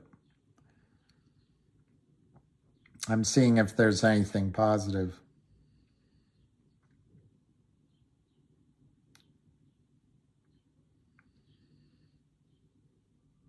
Here's TT Man. TT Man put this up, same one, which says the security entered is restricted from trading. If you need assistance, please select customer service, global tech. So what TT Man wrote, Wells Fargo restricted GTII from trading. Something big is arriving.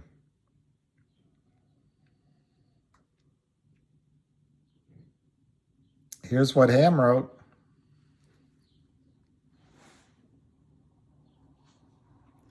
I'm going to cover up the rest of the messages, but Ham wrote just a moment ago, GTII, buddy buying 100K right now. That's what happens when the price go down. It brings in buyers and it makes Kurt Kramer's problem worse. Kurt Kramer's problem is getting worse. I know it doesn't feel good for any of us, but Kurt Kramer's problem is getting worse.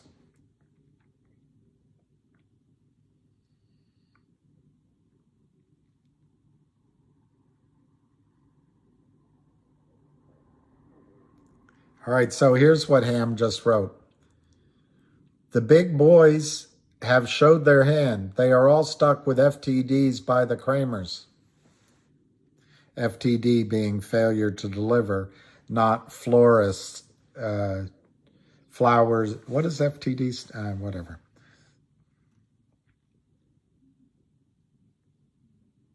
This guy Rise Khatri is really writing a lot of trash.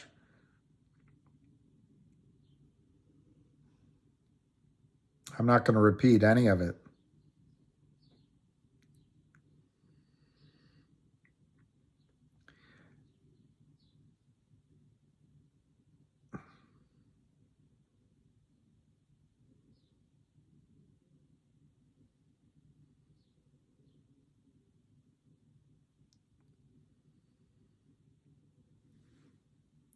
This is where we hold them.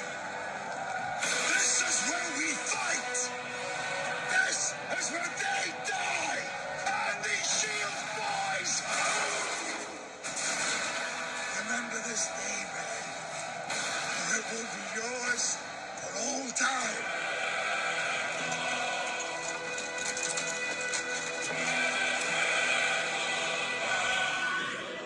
So that video clip is what Tommy Wang just posted 1 hour ago. This is where we fight. and he quoted GTII, FNGR, and CRTD.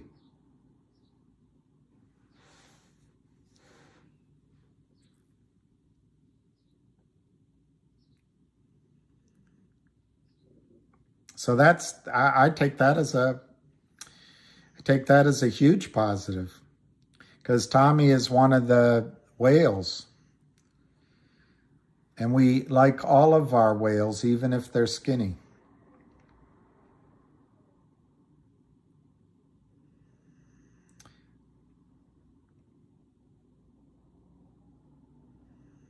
Okay, so Hedge My Private Parts wrote, if this is for real, then I think we just entered the end game, folks. Can someone confirm if they only restricted buying or if they've restricted selling as well?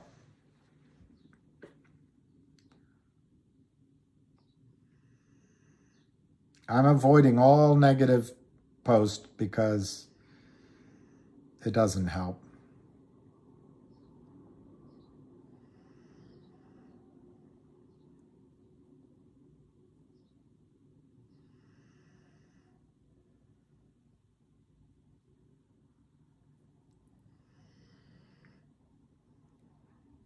Desert Voice says, added more GTII. The popcorn is in the microwave. Let's go.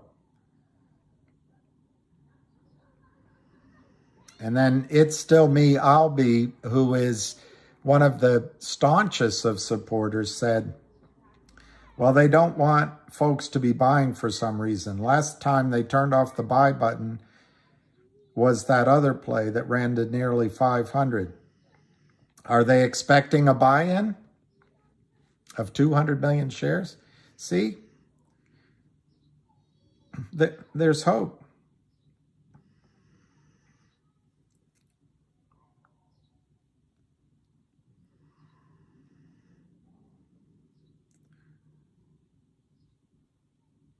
And here's AMG replying to Tommy Wang and Crayon Eater. AMG sold COSM and put it into GTII.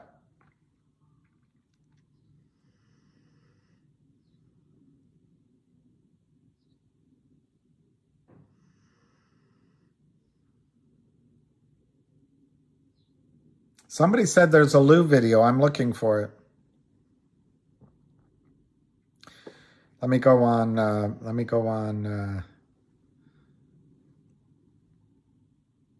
Let's just see. No Lou. No Lou.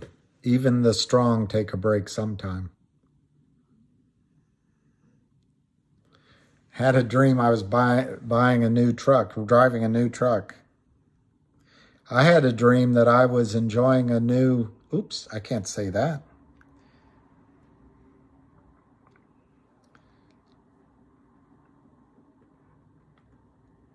Okay, GTII is 197, almost 2 million shares. It's 1140, 196 to 197. Let's see what happens.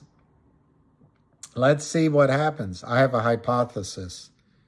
I think these shorts are selling other long positions to continue to short. When the market is going up, GTI is going down when the market, well, they're confession of projection. Anyone else? No, I don't know. Anyone else seeing their cost average heading up from broker?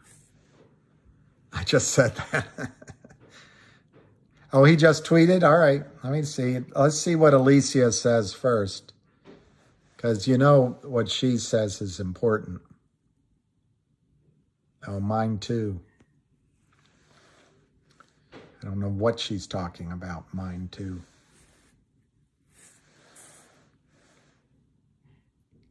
I think that's exactly right. Whether it happens today or next week or in January, all of this selling. All right, I'm looking for it. Woody. Woody or wouldn't he? Oh, it's a new Lou tweet. Okay. If it's on GTII, I'll find it quickly. If it's on Cosmo, I'll have to go over there. Oh, here's Lou Bravo. Okay. This is, sorry, let me say when it went up. 1 minute ago, literally. It says, you mothers can't let a Puerto Rican retire. COSM will have major news early next week. Dollars. Shorts are doomed. GTII is next. If they are listed on Upstream at that point, I still cannot confirm their listing. If not, we hit another major OTC until GTII is ready. That's it.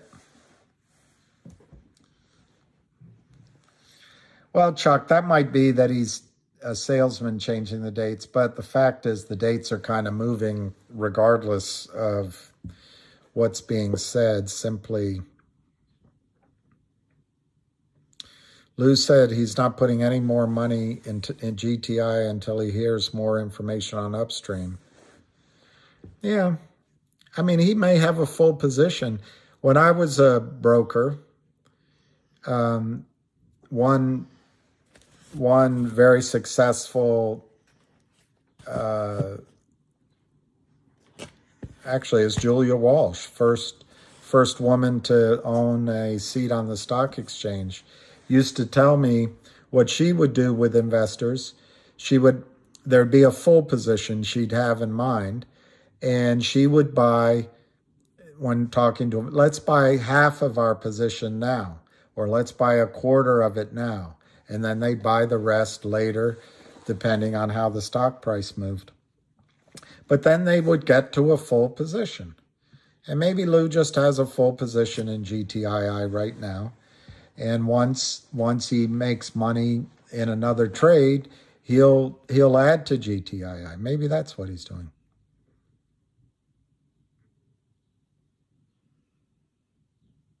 I know exactly, Chuck Donald. One other thing they taught us is to manage people's expectations. And the worst thing is to say a specific date and it doesn't come through.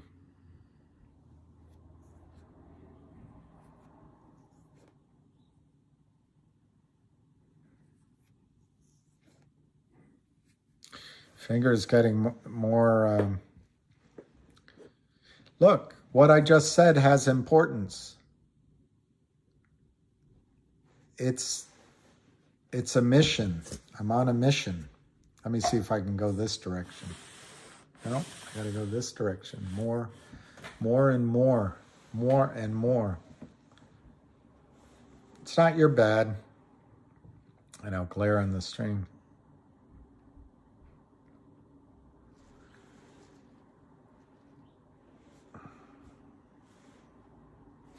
Looking to see if there's any responses. Well, here's this guy Hermie, who I think's not on our side, but it's all right. It's not that negative of a post, so I'll read it. He says, Ham, get 300 more of your buddies to buy 100K, and GTII will rock it. Which, okay. But the one thing I just want you guys to remember, the real buyer is right there, Kurt Kramer. Now, he may not do it, but when the buy-in comes, yeah, don't sell unless you need the money, or you have a better idea. If you have a better idea, go to it. Wow, Trace. Just tried to call Wells Fargo. The customer service guy refused to transfer me and would not answer question about why GTII was restricted. Stop censorship. January would be great. It'd be like making extra money. I think, if you buy my argument about short selling and all the other crap I talked about, GTII's on sale today. It's a screaming buy. It's a screaming buy. And if for some reason it gets cheaper, it's more of a screaming buy. But we're now 2,050,000 shares. It's 198.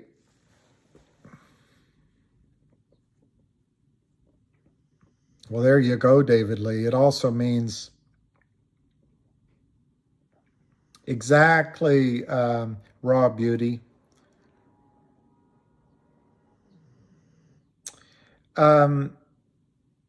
Steve Mertz, I've been thinking about that all weekend.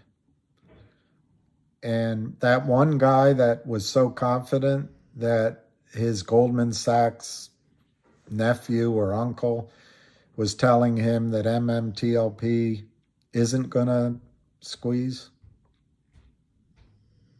The only thing I can think, the only way out would be for the brokerage firms to just say, we're not going to buy in, and we'll give you a placeholder, an IOU, and we'll take the risk that the Ora Grande is only worth, a little bit per share. But it goes back to everything I was bringing up about GTII. There's fraud. There's securities laws. I mean, what did they took your money. What did they put in your account? I don't know. I think it's going to squeeze. But we'll find out.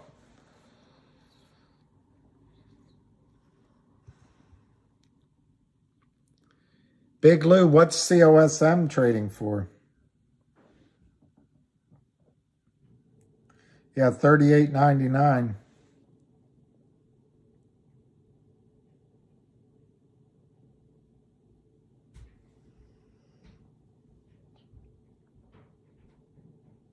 MMTLP is 10.05. Finger is an interesting number. And GTII is 199, down 29 cents.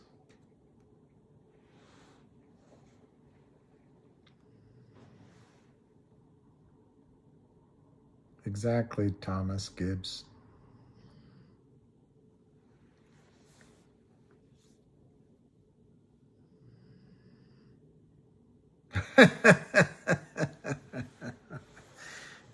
Sweet and sour. I originally bought GTII believing that the squeeze was imminent. And this is almost 2 years ago. And I can't tell you how many nights I just wish it would be over with and I would never put money back in the American stock market. Never. Absolutely never. So I guess my answer to you, sweet and sour, is the reason I'm in GTII and, somewhat in the others is for the squeeze, for the reckoning. But if I had my druthers, would I be spending sleepless nights and doing this and taking the slings and arrows of outrageous fortune? I don't know.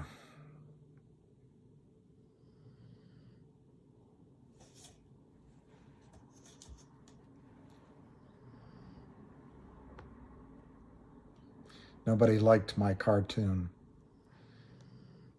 Nobody liked my cartoon. Let's see if they like this one. Alicia will like this one. At least Alicia will like this one.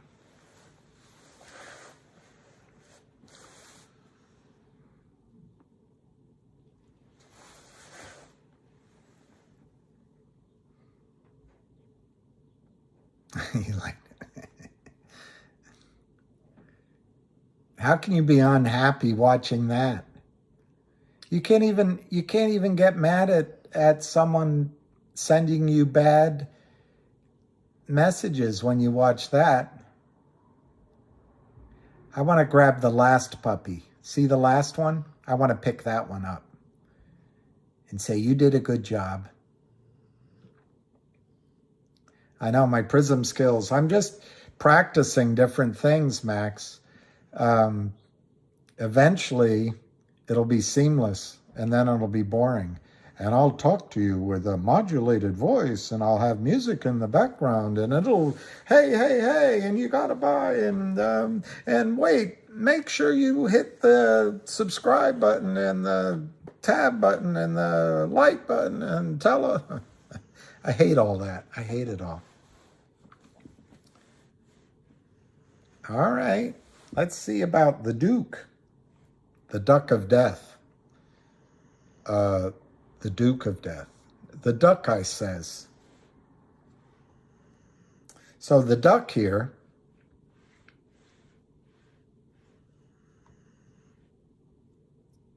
all right, I'm looking for that. I know. The Duck of Death. I'm looking for Tommy. Who is Duke? Some people come in late and they don't get it. Let's see where, I gotta find that. Who is Duke?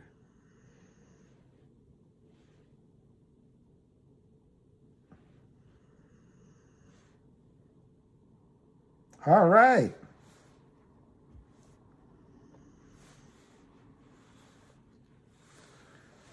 There's the duck of the Duke. The Duke is back. 4 minutes ago. GTII, CRTD, FNGR. Don't you want to just pick that last one up and say you did a good job? Don't worry that you were last. Makes sense for all of us quick, including Lou and Avid, Ham, and you. What's this? Will it make sense for all of us to go quick, including Lou and Evan and you, and leave the other side in the dark? I'm not sure I get that question, but I think when either one of these stocks start to go up because of a buy-in, which you'll know when it happens, you should start selling. Don't wait for me. Don't wait for Lou. Don't wait for Avid. Just take advantage of the volume to get out of the stock. Just do it. Now, it's up to you. You know my numbers are really high. It's up to you to pick your exit points. There's, I guess, basically only 2 or 3 ways to do it. One is just get out early of everything. The other is to manage your money and get out at, I don't know, 10%, 20% of your shares, 30% at a low number, and then try to go all the way up. The third way is just go for the gold. It's all up to you. But yeah, I think it would behoove everyone to get out before everyone else does. When do I think there will be a market crash? I think the market crash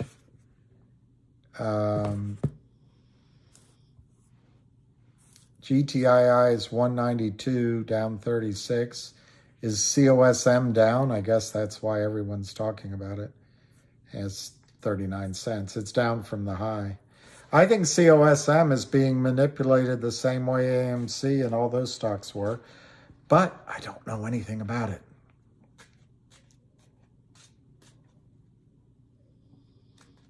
Ham's talking about another play? I'd be surprised if Ham is. I'd be surprised. I would be surprised. I'm looking. Relax, everyone. I'm looking. I'd be surprised if Ham's talking about another play. But he might. No, OTC Lawyers is, I think it's called Mark Belial Law Firm. Who let the dogs out? I know, Raw Beauty. See those puppies? Yeah, I'm the Mr. Rogers. Good morning, everybody. Let's take our sweater off. Ham was tweeting to other companies that took loans from, oh, all right, well. Ham shares, when Ham gets someone telling him something, Ham will share it. But I doubt that Ham is getting involved in another company yet. It'll come, but maybe. BIVI. All right, I know, I believe you, David. I know, I believe you. I'm writing it down. I just don't see the tweet. And frankly, I have hurt feelings because normally he tells me before he tells you all. BIVI. I wrote it down, David. I wrote it down. I know you don't make it up. I know. CRTD, they ran it up and got people to buy, and they're taking the up. Oh, I see. It just popped up. All right. One thing I love about Ham, but I also,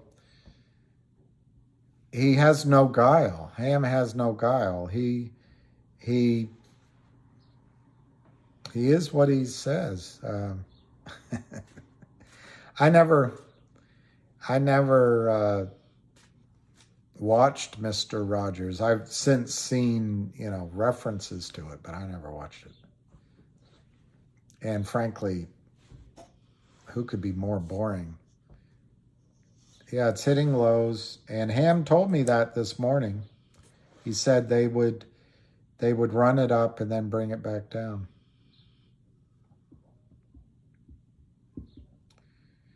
I doubt there'll be a margin call today.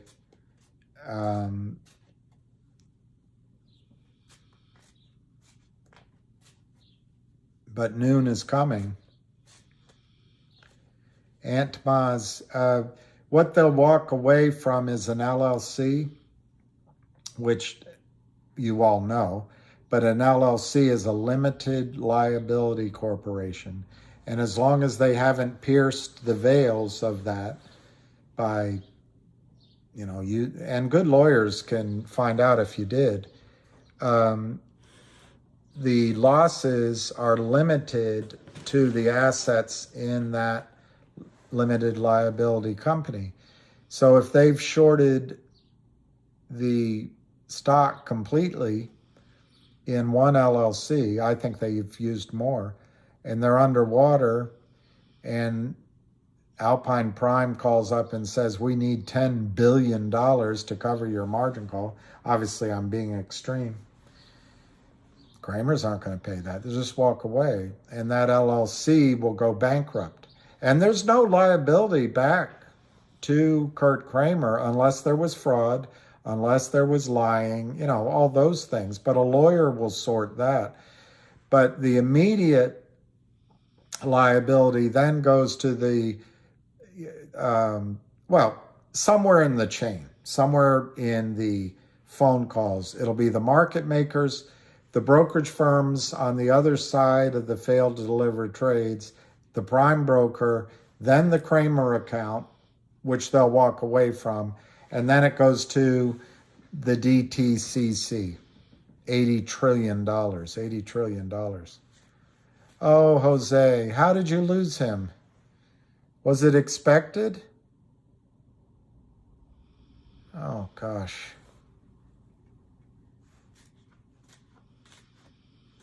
Oh, Sergio, I'm jealous.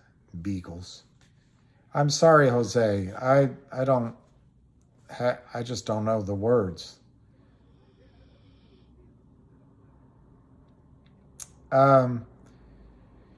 Jim Heggenstaller, I think personal guarantees involved. No, there aren't. But I do think that much like lawyers are officers of the court, I do think everyone that has a license in the brokerage business has to operate on a certain code of conduct. And if you violate it with fraud and all that, you're open to liability. The problem is Kurt Kramer is not a licensed broker and he's not a registered securities dealer. So who regulates him?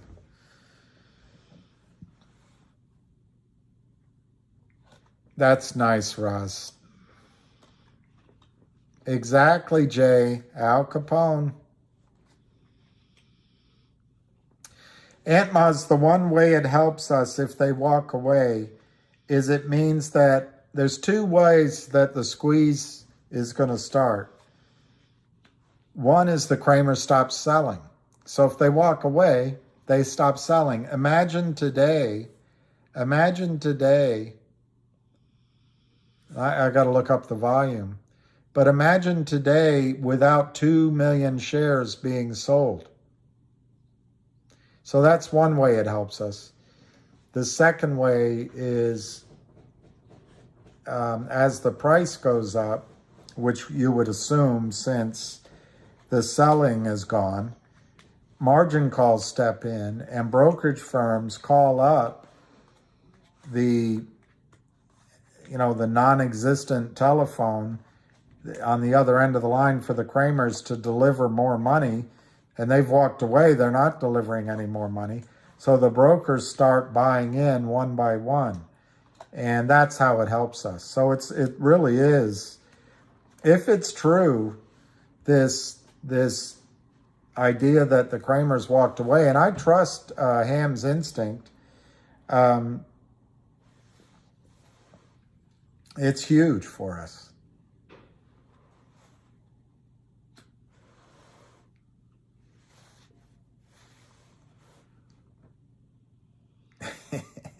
They are irresistible. A beagle. Or are those hound dogs? Those might not be beagles. Those might be hound dogs. USA versus England? What time, Key? What time? I could get into watching that. AMC's up. You're welcome, Aunt Maz. I'm not sure how much knowledge I have. I just have gray hair, that's all. AMC's up a penny.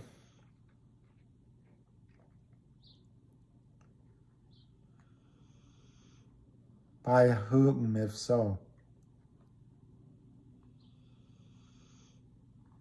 Well, that's right. We don't know. Those are beagles. Cool. Come on, England. Come on. I can't believe who lost the other day. Was it Brazil or Germany? Germany lost the other day.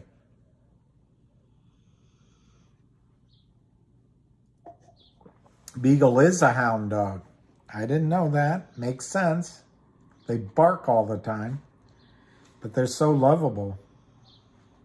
So lovable. What happened during COVID is everybody around here bought puppies, and now they're all growing up and people are walking the puppies. Everywhere you go, you see a great dog. Everywhere. And they're all young, full of energy. The last dog has no... I know, I saw that. So he's probably a runt of the litter. They will, exactly, just like margin call. And I think the risk management side, the risk mitigation side of these firms is going to be a lot like Jeremy Irons. We got to get out first. Beagle's Redbone Bloodhound, Blue Tick. I see. Beagle's Redbone Bloodhound, Blue Tick. I see. I love them all, though. I love them all. I love them all.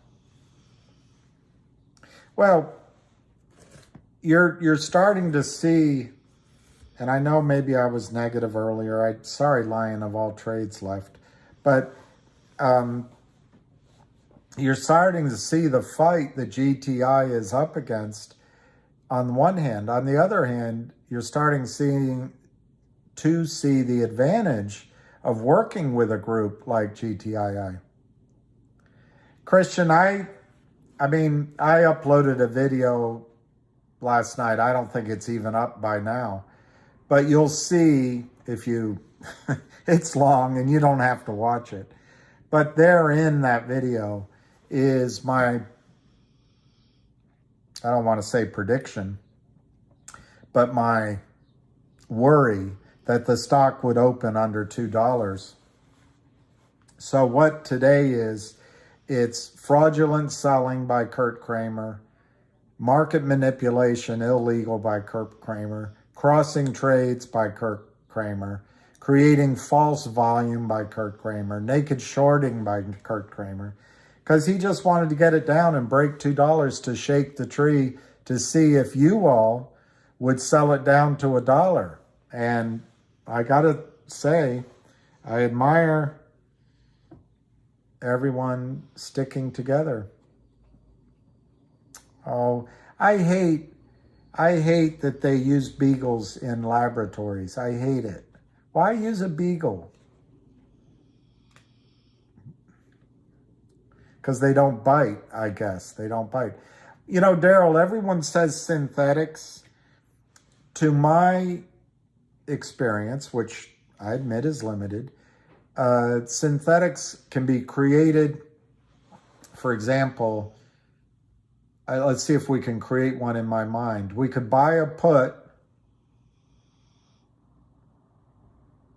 and buy a call.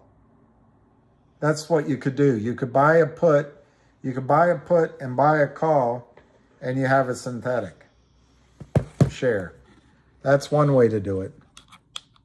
The other way is to enter, much like that scene, I got to plug this in, much like that scene in The Big Short, you can enter into a swap contract with a big firm. And that is, you create contractually, you create an obligation to deliver the profits of the underlying shares. So that is a synthetic. But I don't think you can create a synthetic in GTII because there are no warrants. And I mean, there are no puts and calls. And I'm trying to find somewhere the sun doesn't come. I meant to put, and I'm going to do it. Maybe I could do it right now. How much more time do we have? An hour. I'm going to go. You guys watch the puppies for a second. I'm going to get a cup of coffee. I'm going to fix this sun. I'm going to fix it.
sun is coming from?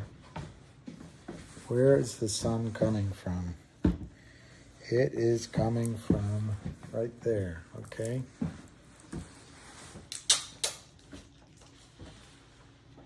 Let's put this up.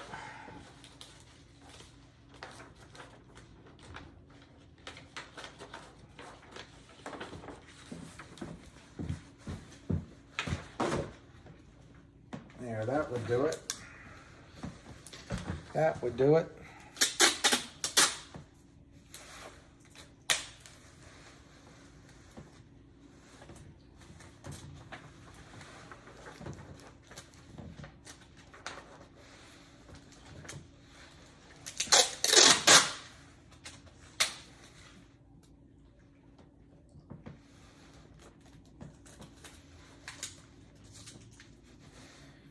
See if I can do it without breaking myself.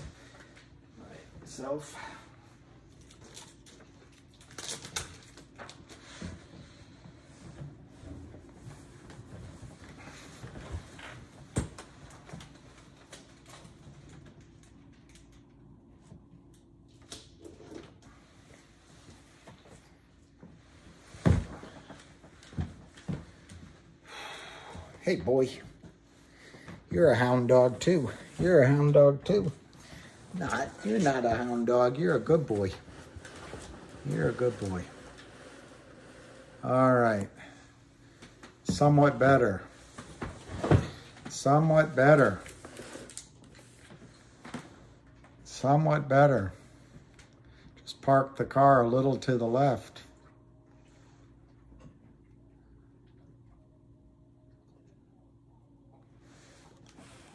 Can't know the day or the hour. Turn your table. Turn my...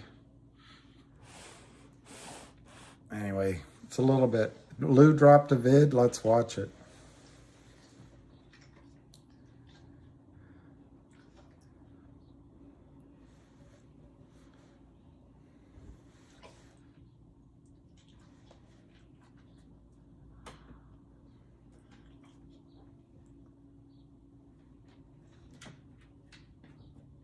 I don't see it, but let me look on Twitter, because last time his video was on Twitter.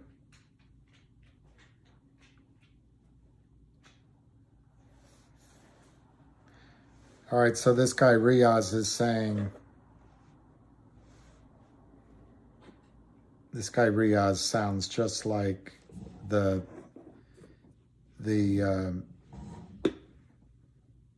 jerk that was contacting me, same language.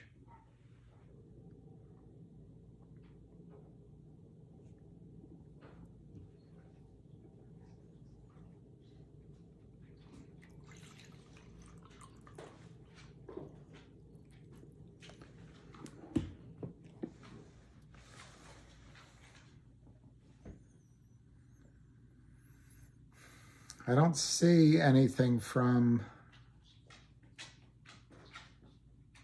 All right, Lions of All Trade put up a good one. GTII holding strong right on the support line. That's good.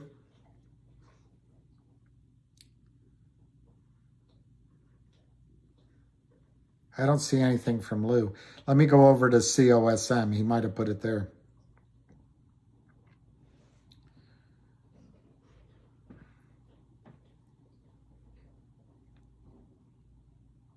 Everybody's in it for the money.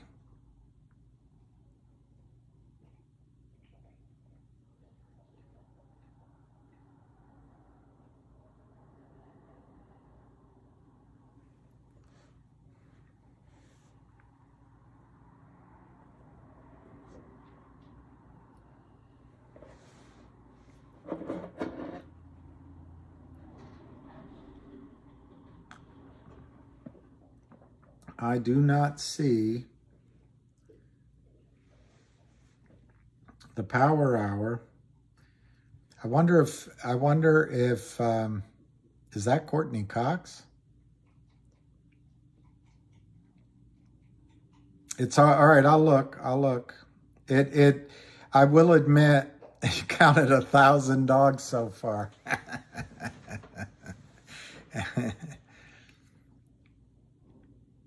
Wow, I wonder, ring the bell, if that's because I showed it to you. I think his lawyer would probably tell him to stop putting things up. I don't know. I'm looking for him. It doesn't show up. I wish I could pick them all up. Let me look on Twitter. All right, we're at 196, 195, 196, 2.2. Alicia looks like Courtney Cox. Wow. Is she dancing in the dark? I get up in the morning.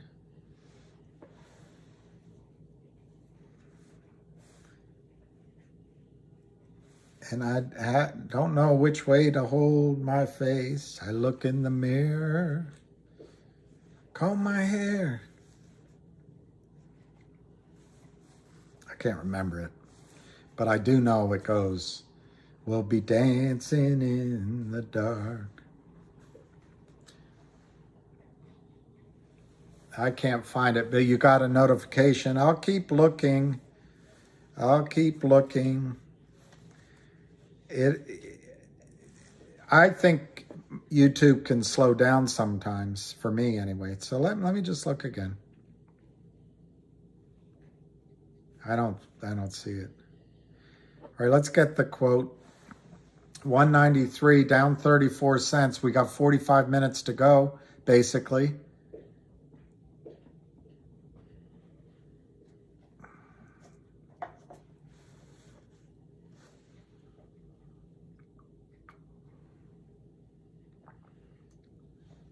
Make it end of the day Tuesday. So guys, if you remember Lou's last video, it was end of the day Wednesday. Now it's end of the day Tuesday. I don't think it's to shave. I think it's probably he's talking about Cosmo. But I don't know. I do not know.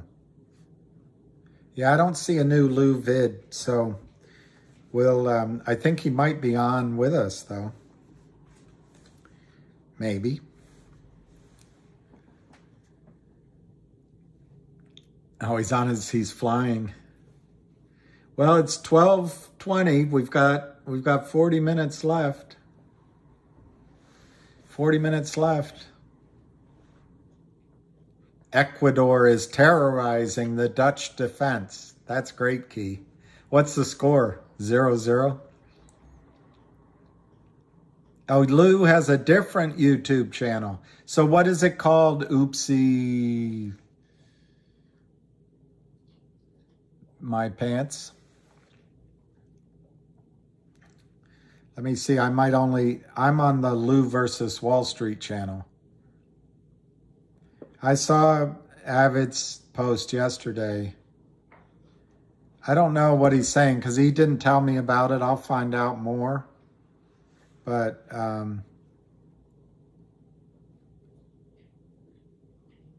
you're going back to your home planet. Well, you're always welcome to stay.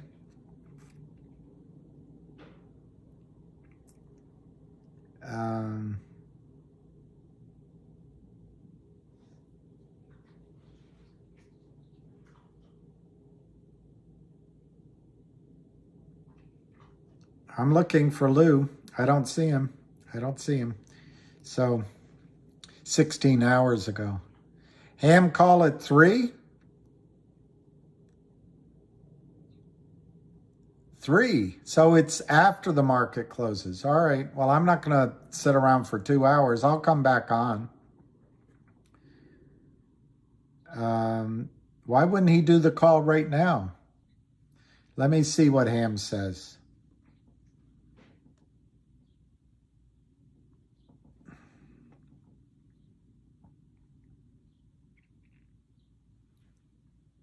Let me see what Hamster says. Ham. All right, Ham. GTII CRTD conference call at 3 p.m. Est today to go over Wells Fargo blocking buying. Is it for the Kramers or to protect themselves from a bloodbath? Wall Street has told us they have a huge problem. I now think it's 200 million. It's way bigger. So if you don't have the code, I'll come on.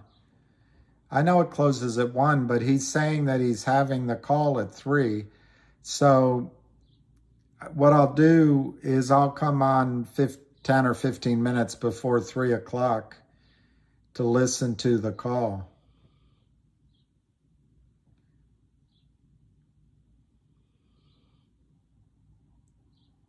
So,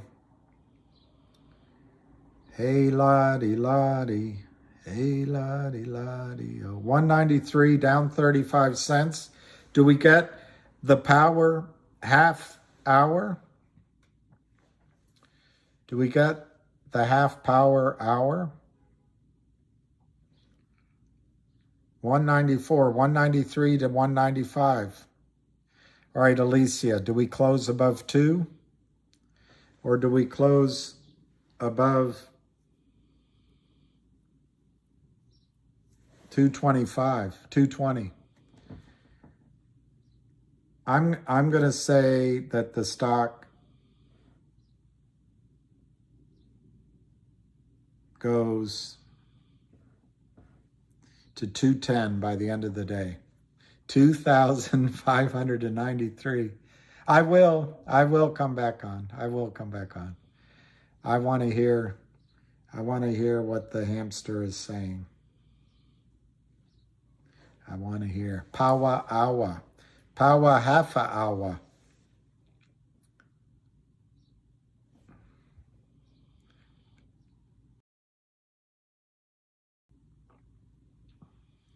I don't know how to use direct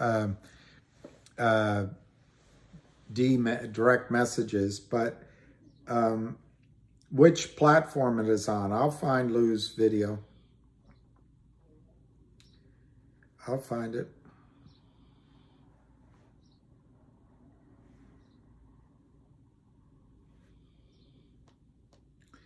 Let me see. I'll try direct message.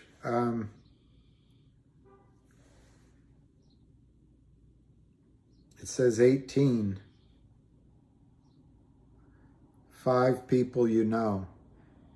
Oh, I did, Tracy. I got something. I already played this one, but I'll play it again.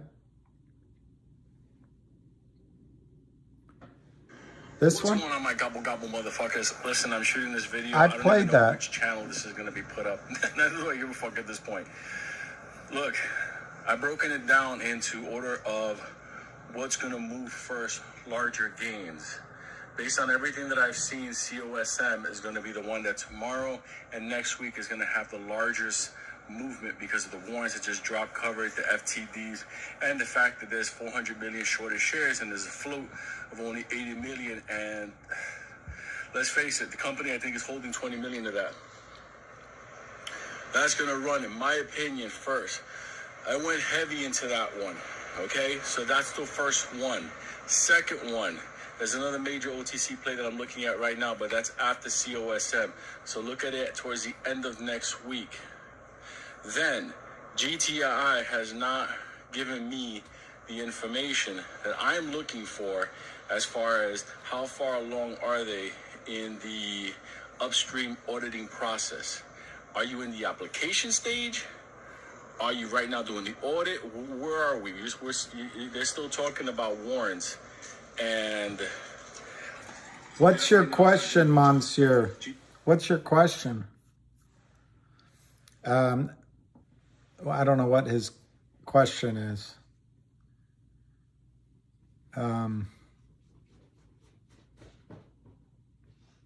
right, Jeff. Where's Jeff's humor today? We need Jeff's humor.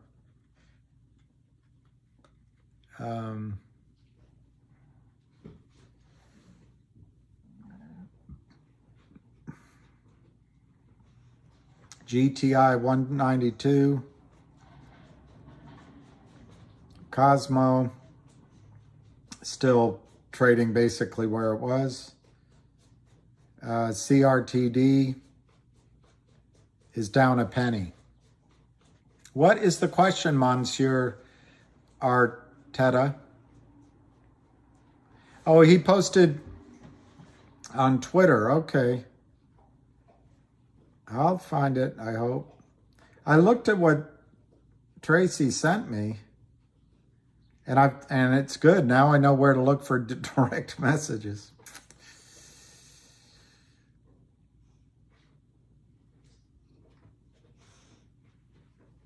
Okay, GTII.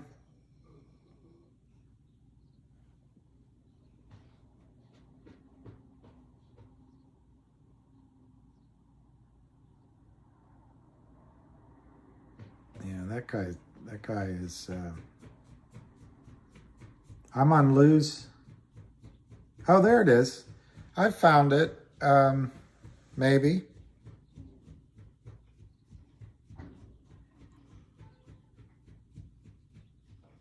Come on, players, stop hating. Stop hating. Stop participating. Stop participating, star. Come on, twinkle, twinkle, baby. Twinkle, twinkle. Come on, players, stop hating. Stop hating. Stop participating. Stop participating, star. Come on, twinkle, twinkle, baby. Twinkle, twinkle. Come on, players, stop hating. Stop hating. Stop participating. Stop participating, star. Come on, twinkle, twinkle, baby. Twinkle, twinkle. All right, that's his latest and greatest. It says COSM News Monday/Tuesday.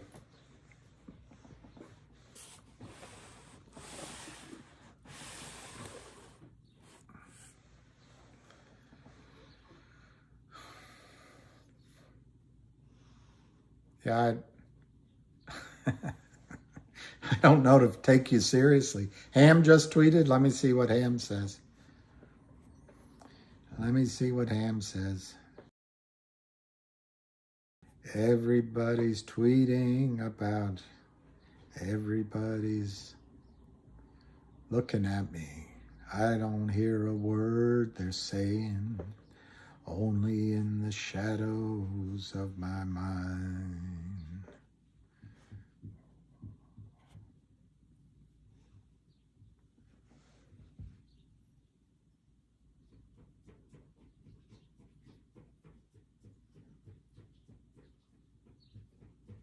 This is what Ham wrote, so we'll find out more at 3 o'clock.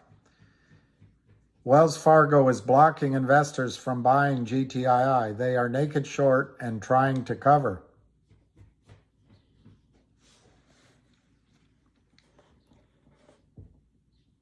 I missed Monsieur's question, so I don't know how to answer it.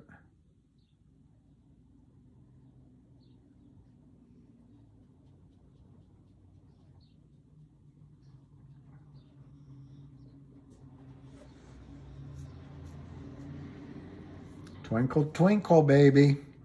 What's that actor's name? Anyway, I know they are. I got to find something else. But I don't have that much up here.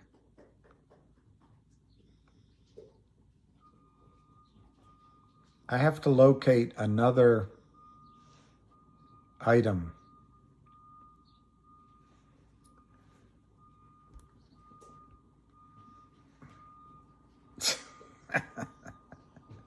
Vince Vaughn. Yeah, Vince Vaughn. I like that one. All right, I'll take that off. Ham's call at 3. We'll do a call. I'll be here. I don't blame Lou for putting it up because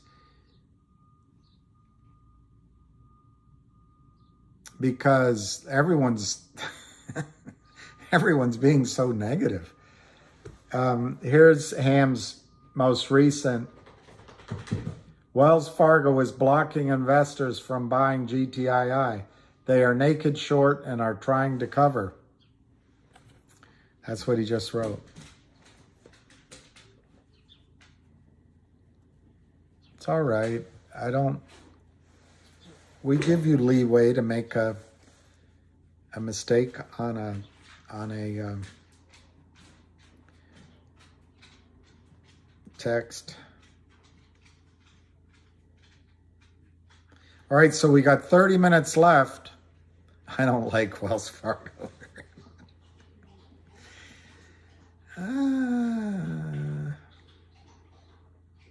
30-year-old co-founder of crypto trading platform Amber dies unexpectedly.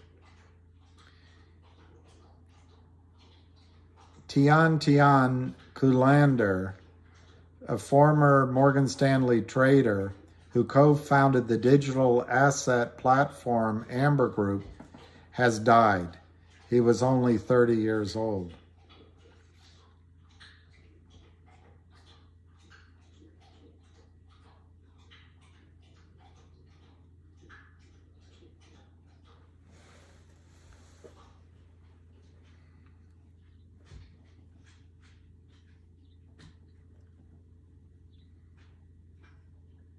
Wow.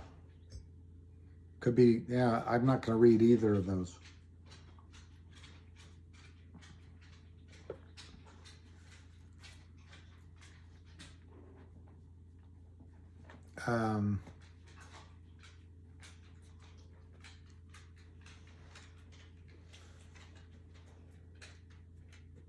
Wow. Passenger 28, who vanished during Carnival cruise, is found alive in the Gulf of Mexico 12 hours after he disappeared to use the bathroom.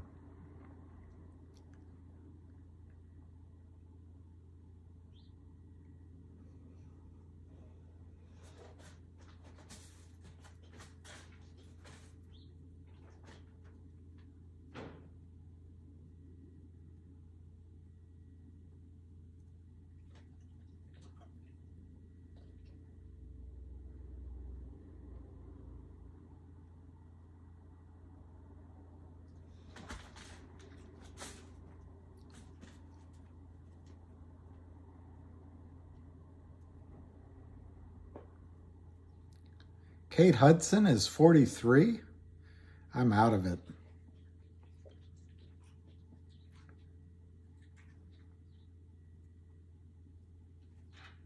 All right, here, USA England Live. Harry Kane and Harry Maguire are set to start after overcoming injury scares.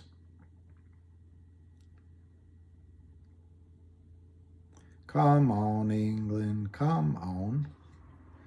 Come on, England. All right, let's go to the Guardian. They'll have the live score. Sport.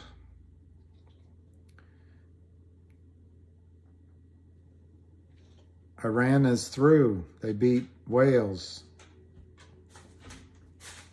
So many ads. Senegal beat Qatar.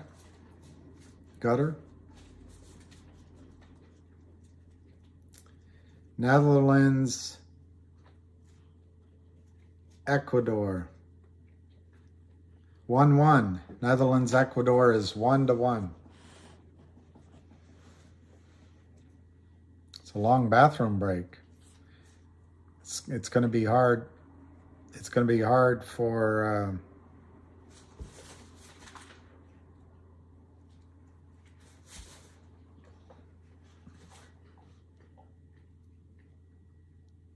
yeah. I heard Iran had a good team, though. So maybe there's no shame in it.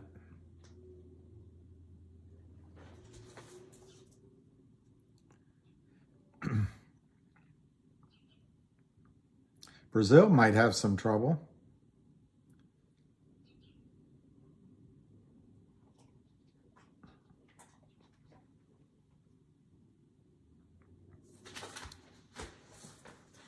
I don't know, Chris, if Lou screwed you or not, but I do think it's a little early to tell what's going to happen with these stock prices. I mean, I didn't get into GTII for 19 months. On the other hand, I didn't get in GTII for it to go to $8 either. And sure enough, it's back down at $2. But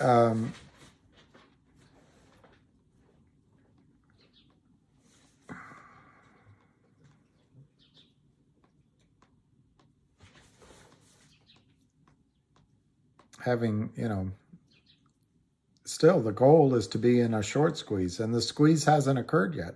And it's hard to know when the squeeze is going to occur.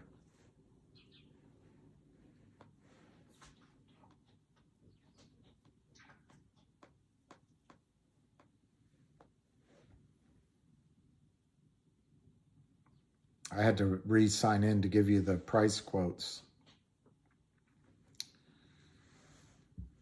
188 on GTII, down 40 cents, 186 to 188.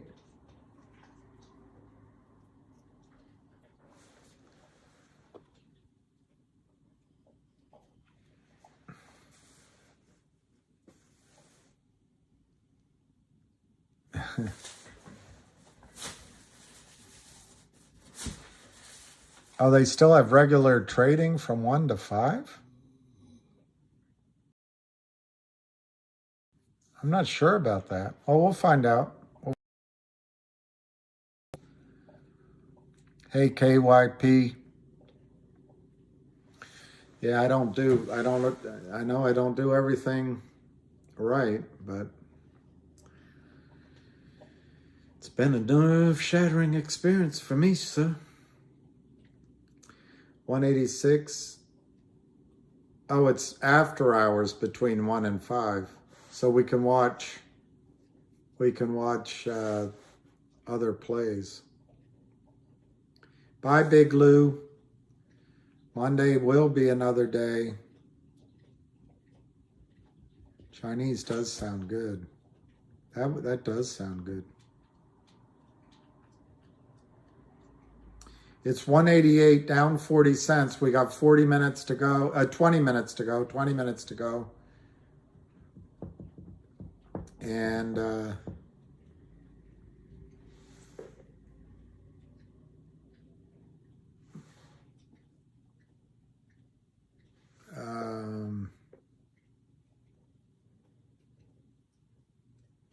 want to see what CRTD is trading for.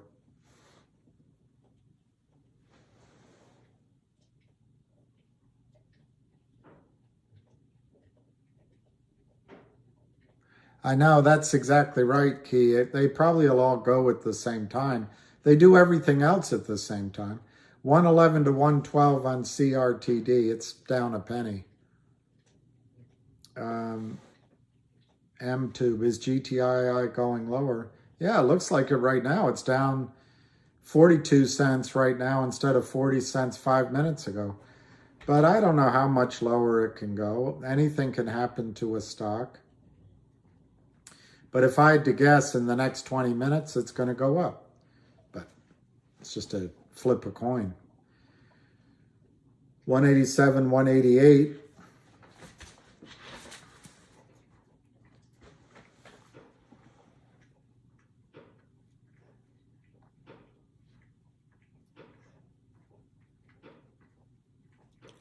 I don't know. I frankly wish I had purchased some COSM at 18 cents.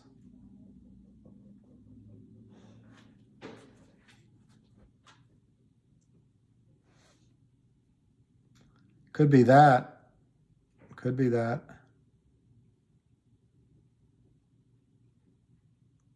Could be that. 186 down 42 cents. So it's actually I think no, it's not at the low on the day. The low on the day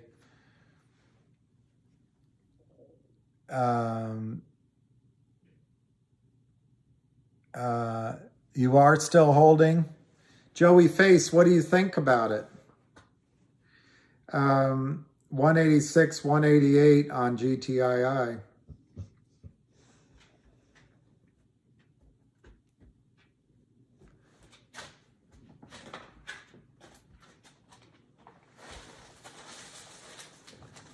I know that feeling, M2.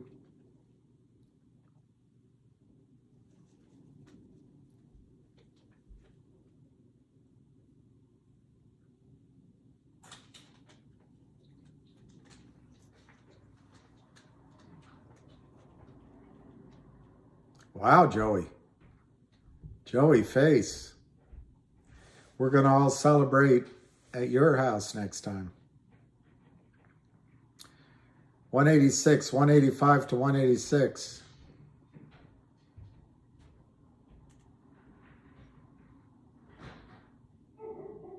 Well, whoever that jerk was,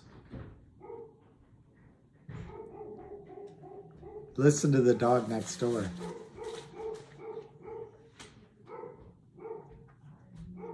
That's a good point, Stop Censorship. They said expedited. That's true. That is true. They did say expedited.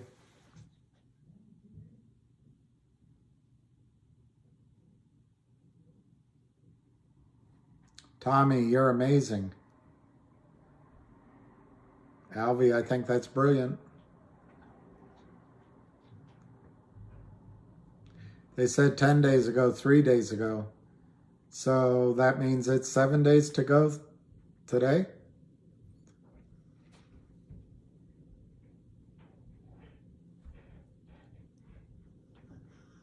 That's nice. That's nice, Jon Snow.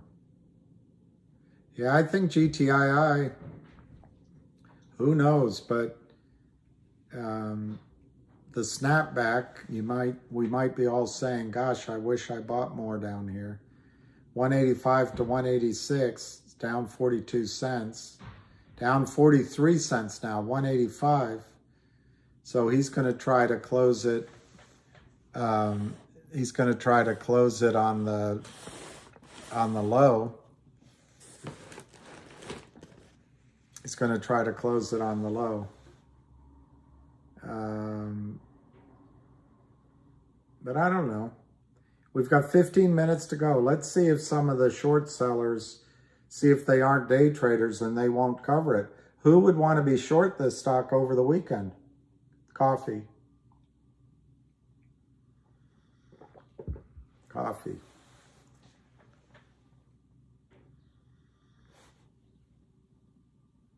Yeah, exactly, David Lee. It's, I think the riskiest thing is to hop around.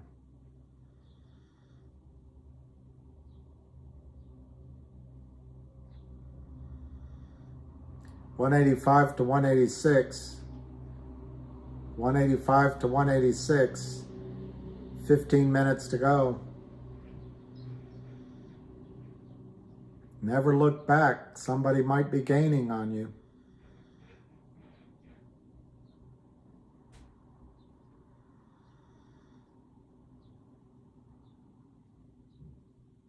$184. So he's going to try to get it to the lows on the days. It's 2,440,000 shares, all fake.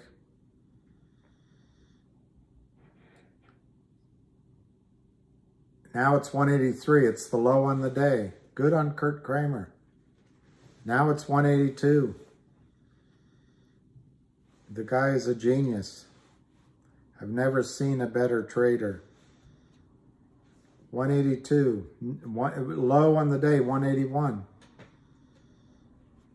Down 47 cents. He's got to drive the stock down. a lot of his buddies shorted the stock at $1.90, $1.95, $2 for him this morning. He's got to drive it down so they can try to do some cross trades and cover those. And the market maker can walk with 10 cents, 15 cents a share. It's such a rigged game. It's just so, it's depressing to watch. 183, 183.5. But the good news is when they start buying, it's going to go up quickly. 183, 184, 2,460,000.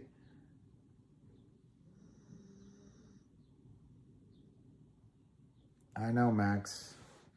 I feel the need to go to Arizona and look for gold.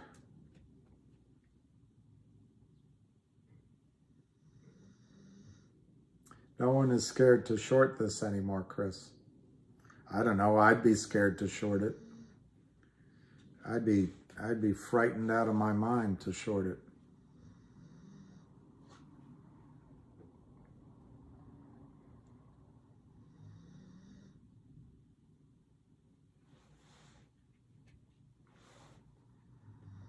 $180, so that's the low on the day. So Kurt Kramer is going to prove to us that he can drive the stock down through fraud and manipulation for one day.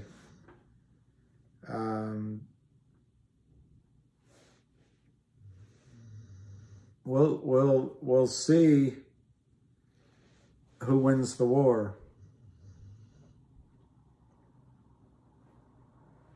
I'd like to live on a mountain in Ecuador or Peru or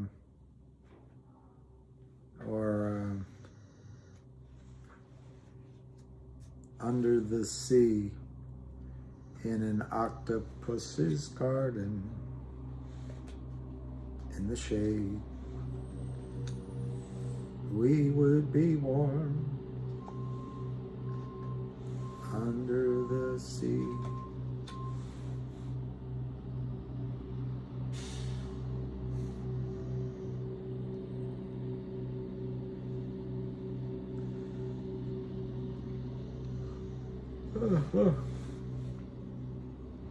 Yeah, they could go to 175. Who knows?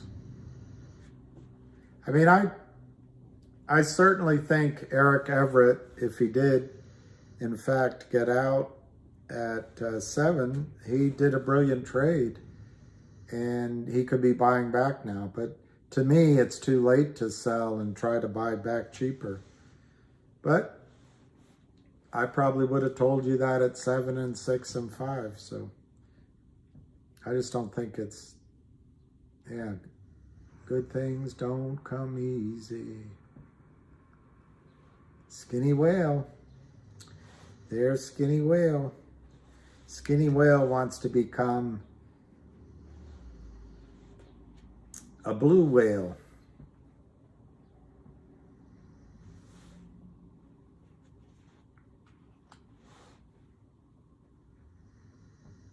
$180, 10 minutes to go, 179 to 180, 2,520,000. 2,520,000, 183.5. Who sells at 183.5?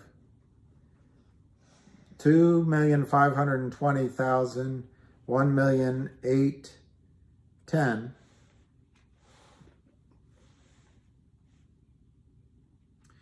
1.82, 2,520,000. There's no real volume.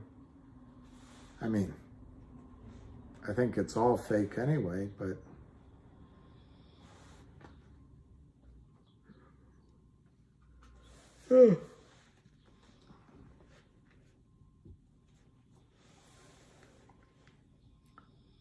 I like that. Who said that? Skinny whale. I want enough money to bribe the SEC to do the right thing. I like that. like that skinny whale. I like the cut of your jib. Yeah, I see that Newfie.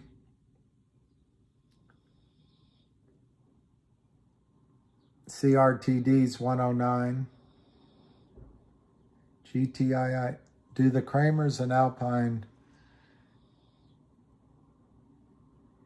I don't think they're concerned about Alpine, but that doesn't mean, upstream, that doesn't mean anything when I say that, because they haven't shown any concern about any news.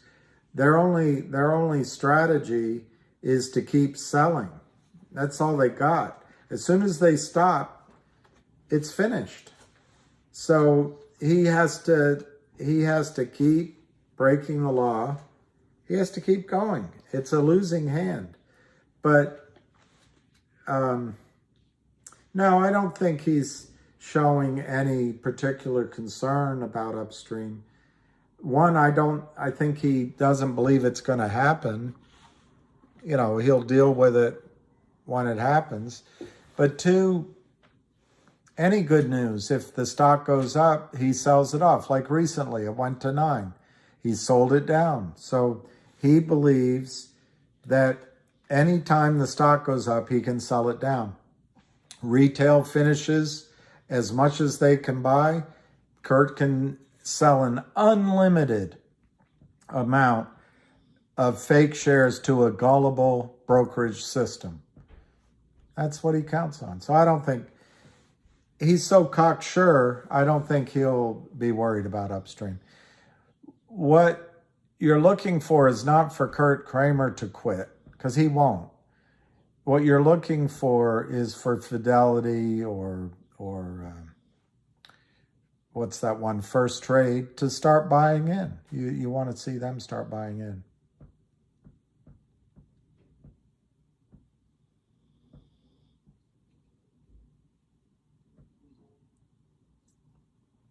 Well, John, if it goes down to 160, that would be great. But I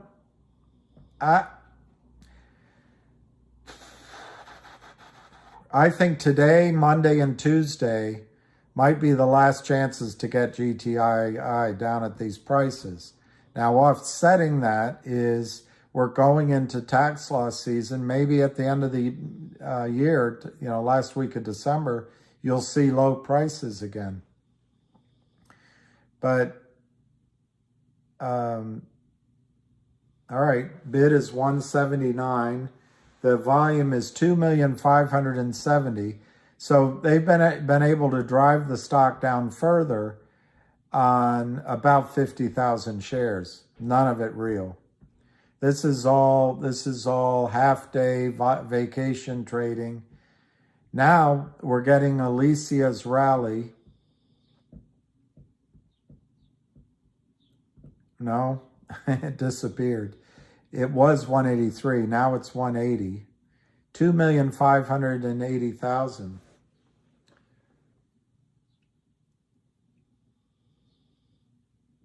All right, Fib. I don't know. I will say, Fib, retrace, from my standpoint, I sometimes make mistakes with some of the comments and mistake a friend for and I don't mind people giving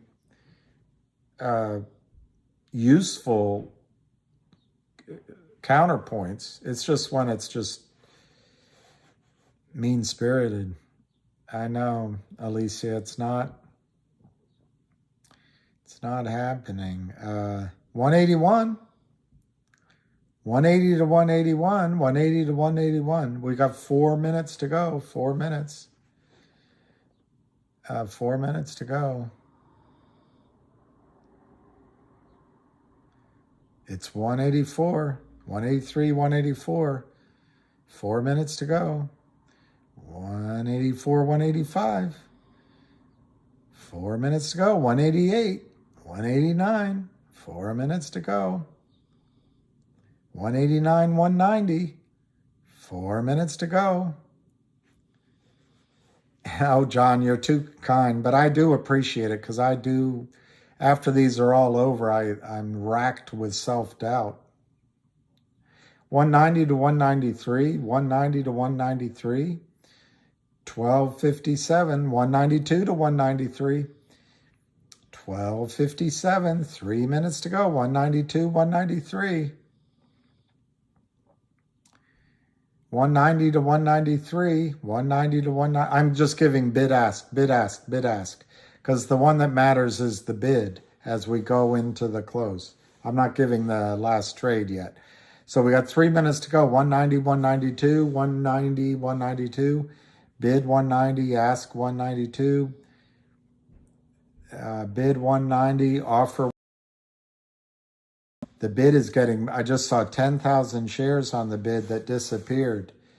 190 to 192, 191, 190 bid, 192, 900 for 190.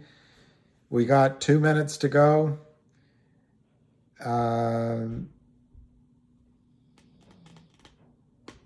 We got 2 minutes to go. Nothing. And suddenly another minute passed. Is there a ham call, Alicia, at 1 or is it at 3? I'll check before I sign off. 190 to 193. I think ham's call's at 3 o'clock. 190 to 193, 190 to 193, 190 to 193. 193 last trade, 190 bid, 1345. 2 minutes to go. Obviously less than 2 minutes. 190 to 193. 190 to 193. 191 to 193.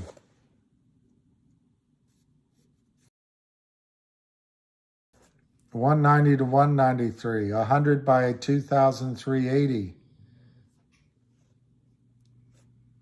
100 by 2,380.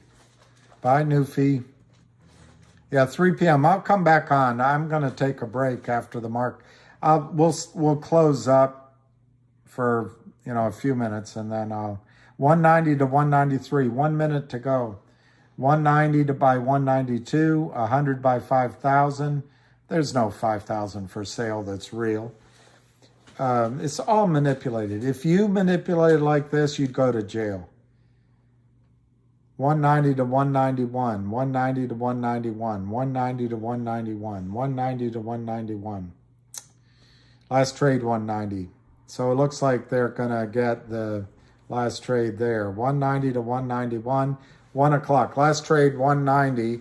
2,720,000 shares. 190. Let's see if there's anything on Twitter. The Twitterati. Ding, ding, ding, ding, ding. Now Alicia's laughing at other people's jokes. I'm so jealous. I'm yellows. All right, let's see.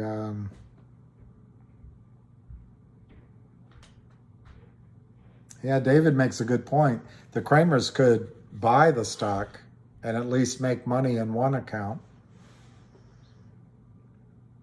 I'd make a good auctioneer. What would I sell, Kevin McKeever? What would I sell? All right, so 2 minutes ago, Ham said, 3 p.m. call. Love to have a deep pocket on the hook. Oh, I think what he means is Wells Fargo or somebody like that. GTII. 8 minutes ago, Ham said this, guys. 8 minutes ago, Ham said this. GTII, something major is going on. They are selling as fast as they can for a reason. Not to get less money, that's for sure.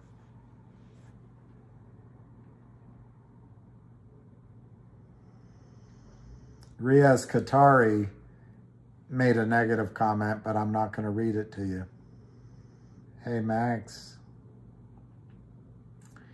You're welcome, Christy. Thank you.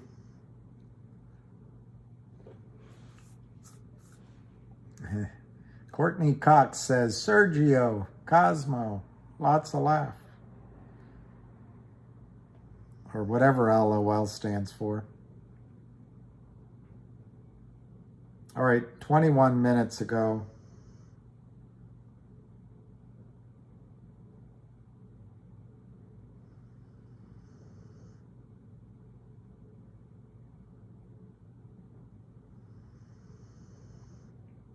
He's talking about another Lind thing, so I'm leaving that alone.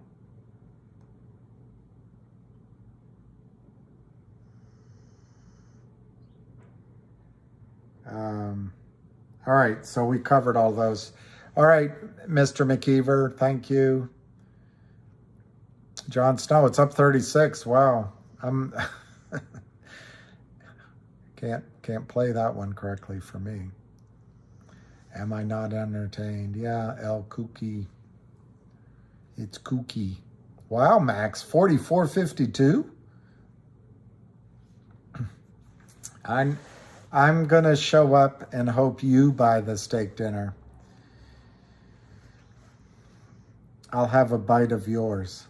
Now we'll have a steak dinner, and the dinner I had last night with my sister at this great hotel is the Tabard Inn. Anyway, I had the turkey, but she had the steak, and it looked great. It was organic steak. Is there any difference? I don't know what the difference is. Wow, Steve. You predicted that, Steve. Start letting Steve run the show, which anyone can. It's fine with me. What's that song? Sun is jumping. Sun is jumping. What is that song, Jumping?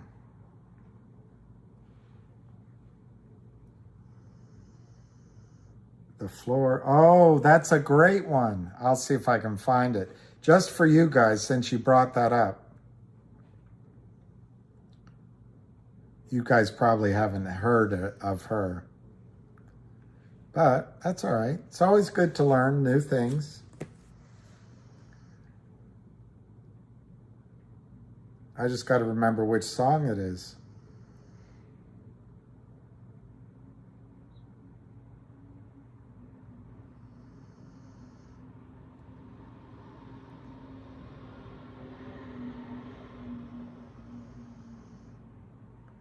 I'm going to say it's this song.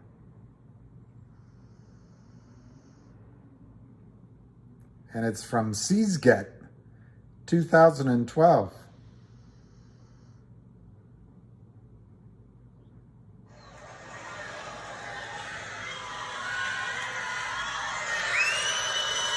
From Seasget.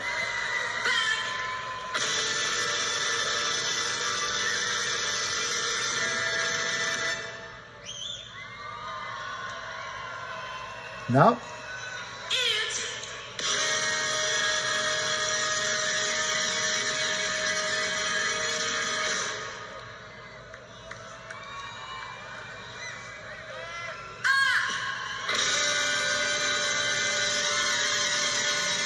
She's taking forever to start the song. Move forward.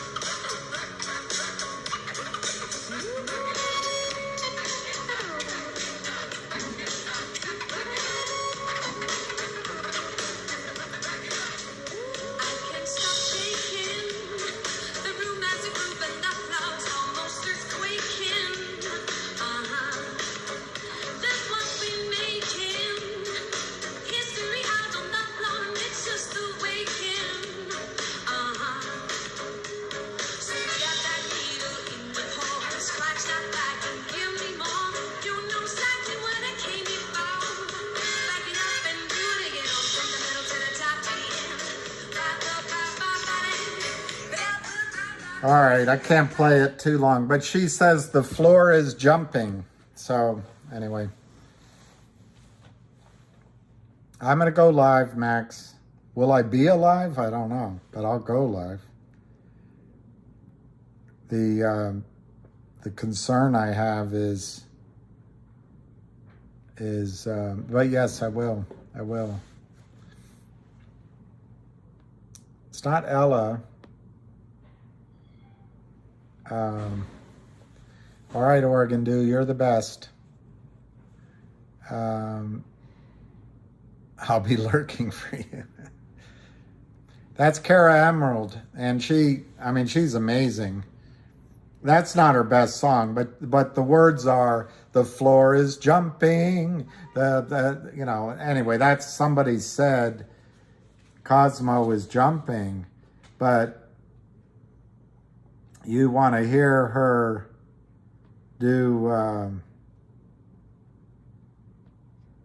gotta see if it'll show up. It's been a long time since I listened to her, so they don't automatically pop up. But she does, as an example, it's not showing up, so let me search for it. She does, what's that other singer's name? There. Listen to this. Over Lady Gaga. Het is die Bad Romance. Ja, ik zal even een stukje laten horen voor het idee dat je denkt, oh ja. Het is deze zanger.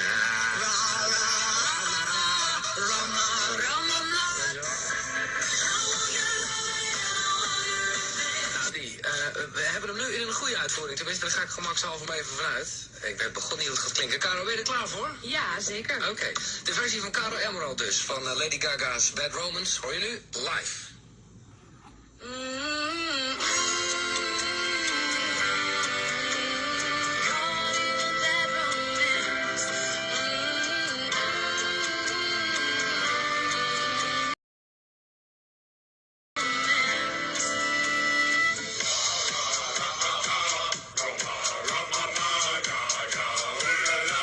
Want your bad romance, I want your ID, I want your disease, I want your everything as long as it's free, I want your love, love, love, love, I want your love, I want your drama, the touch of your hand, I want your leather spiders kissing the sand, I want your love, love, love, love, I want your love.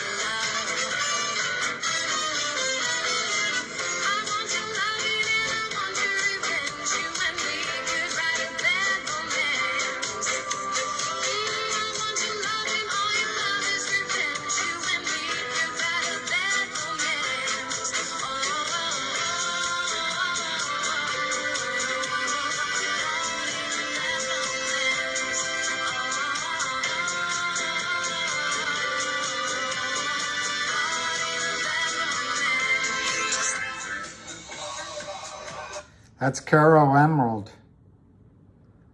And that's her best album, I think. Deleted Scenes from the Cutting Room Floor. It's her best album. But anyway, that's Caro Emerald. Hey, Tommy. Sergio. Anyway, she's where is she from? She's not Dutch. Norway? Anyway, she's European. All right, so let's just see if there's anything on Twitter, because I'm going to go get lunch. It's 1:11. It's a good time to quit. Rumbler, holding GTII and just secured COSM at the same size position. Rumbler, good for you. Riaz Qatari is easily the same evil person that's been bugging me. I'm not going to read his negativity.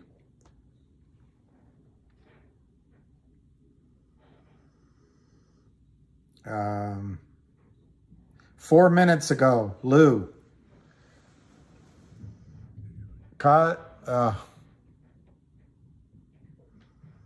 All right, it's fine. Cosmo, because it's happening now. My GTII is on hold until I see hard evidence they are on upstreams. The shares are being tagged. Hold, got you popcorn results. Hold, got you popcorn results. That's from Lou Bravo.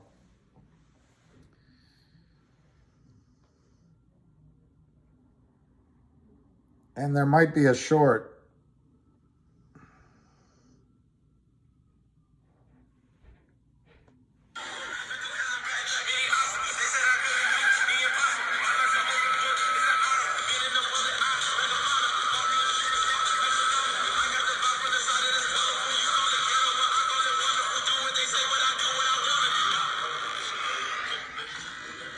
All right, that feels like a bad romance.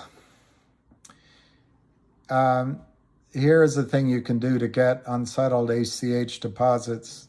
All right, everything's moving now. Why would Wells stop buying? Go into your bank and get a letter from your bank and send it to your broker. That's true. GTI, nice move in the last 15 minutes. That's true. 45 cents on Cosmopolitan. So let me see what I'm answering there. Let's first see if they updated GTII at all. GTII 190 close. I mean, it's not thrilling, but it's a lot better than 178 shares. So I'm going to guess 67 as naked short. The rest is all fraud. It's all swap trades, cross trades. It's all criminality on the part of Kurt Kramer, in my judgment. There might be just a little bit of real selling, but I doubt it. So everything is underwater. Everything is underwater. All that work, and he's underwater. It's amazing. So it was a good day in that sense. CRTD closed 109. And I forget what else I was okay, Sergio, I'll be there. UB Square. UB Square. I don't see this 45. Oh, I do see it. I just don't see it on the last trade. Is it really trading? I see the bid. I see 42.9. But I do see the bid at 45.1. So I don't know. Maybe my service just doesn't follow it. Well, exactly, Key, on the Volkswagen, squeeze, they tried to short it down. I mean, look at it. If you're Kurt Kramer, what's his choice? Just keep shorting as long as people take the order. I mean, there's an aspect like the Fuhrer, I won't say his name. The more I learn, that's Norm Macdonald's joke. The more I learn about the guy, the less I like him. But when he was losing the war, he just tried to destroy Berlin and his own country. And just take everyone down with him. Well, that's kind of where Kurt Kramer is. Just bring everything down, because hopefully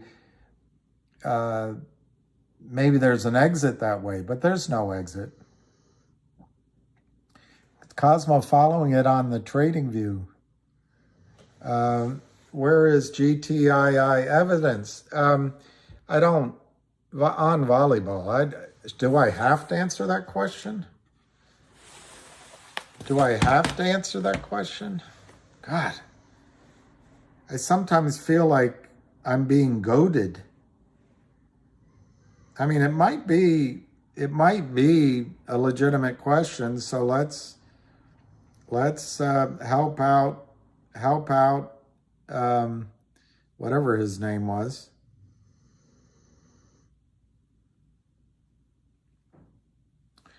This is dated 22.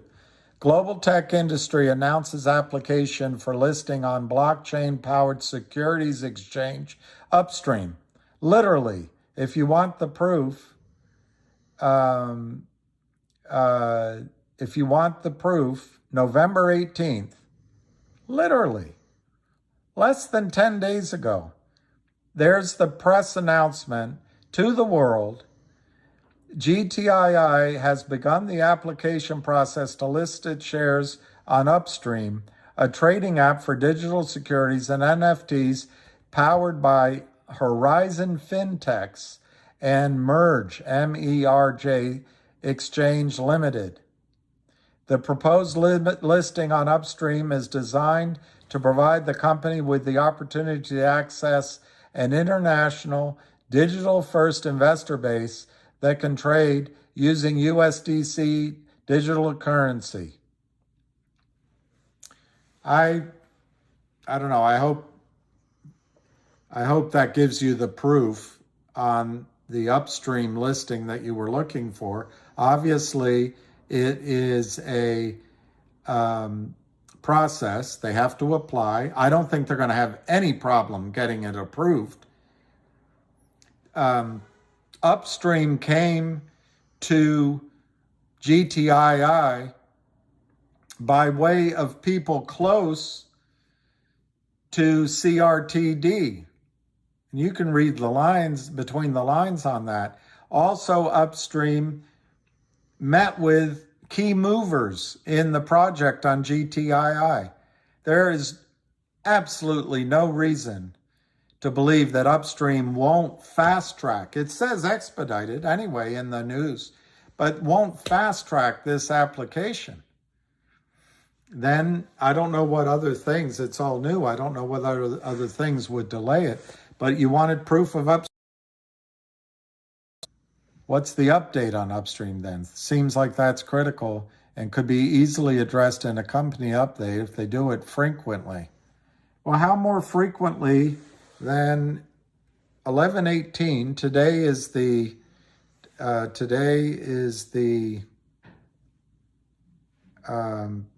don't know what today is, the 26th. So it's 8 days ago that they updated, or whatever that works out to, that they updated everybody.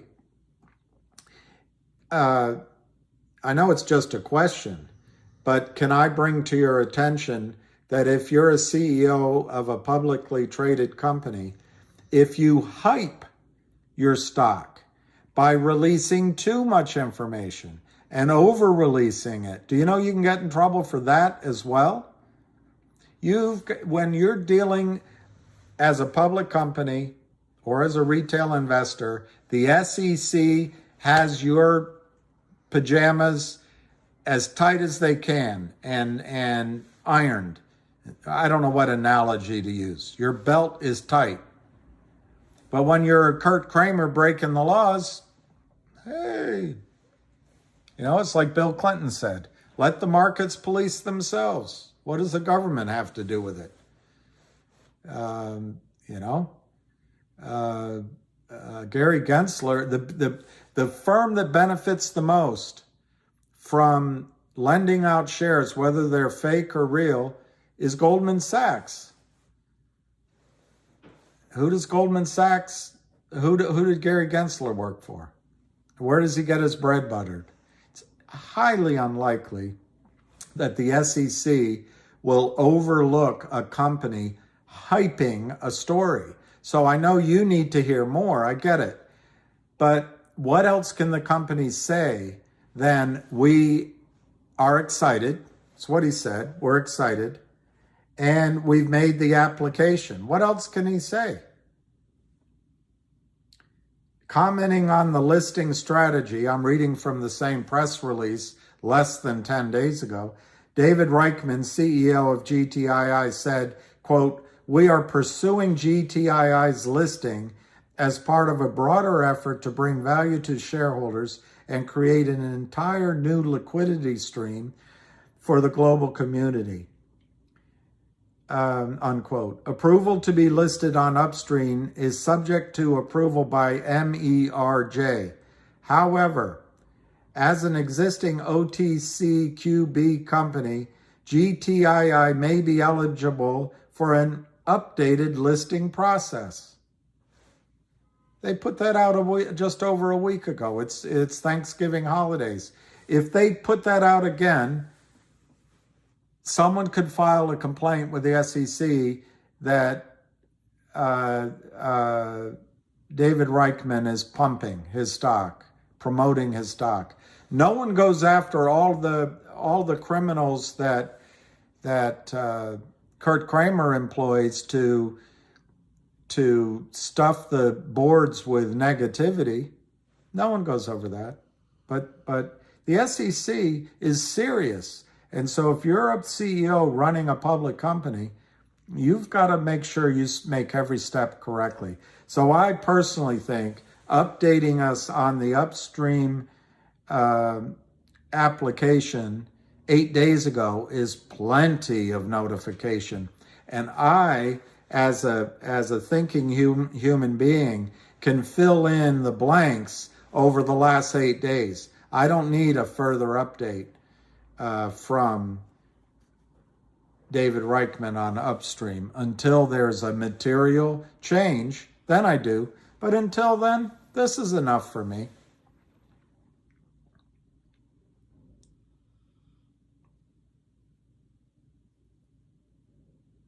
Well, I don't know. I don't know if we can see the sell tickets. That has to be taken from time and sales, and I think it's called a blue. Ham said what it is, a blue study or a blue sheet, something. Anyway, guess who can ask for it? Gary Gensler. But I don't think he's going to do it. Bradley Volkman, your tweet. I don't know if I got your tweet.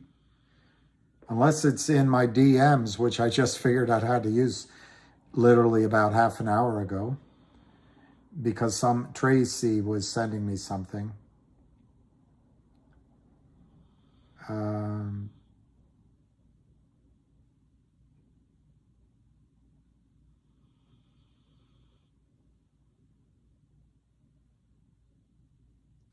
This guy. I don't want to even read.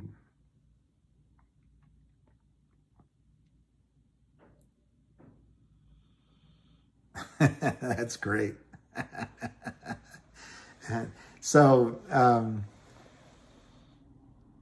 yeah, Christopher, it's evidence for legal action. But for me, personally, I don't want to be involved in the legal action. Look up, maybe I'll put it on as some video, but I think it's HPIL. They got into legal action against the Kramers, and they settled. That's all that happens in legal action. I don't know if you've ever been in a lawsuit, but you don't get your side justice. The other people get to cheat, whatever the case is, and you settle. So frustrating. And so the lawyers make money, pat themselves on the back. The rules might change a little bit, but I'm in it for the squeeze. And so, yes, the count will be there for the lawyers to go after huge, deep pockets, but we're all in it for the squeeze. The shares that are selling, in my judgment, are all fake. They're all counterfeit.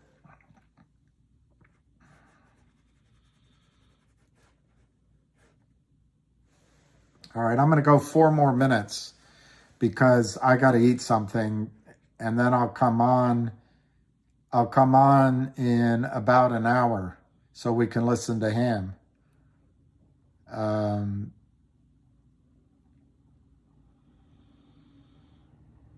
Yeah, I saw it close at 190, and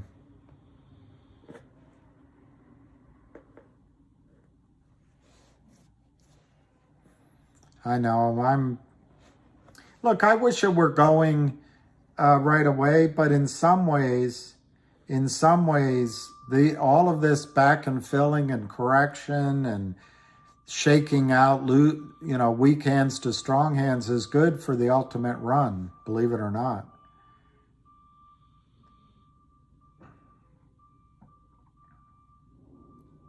And I love this. Degenerate ape. This is what he posted back to the Kurt Kramer shill. GTII went from 55 cents to $9. Unfortunately, I missed that con. I think that's pretty good.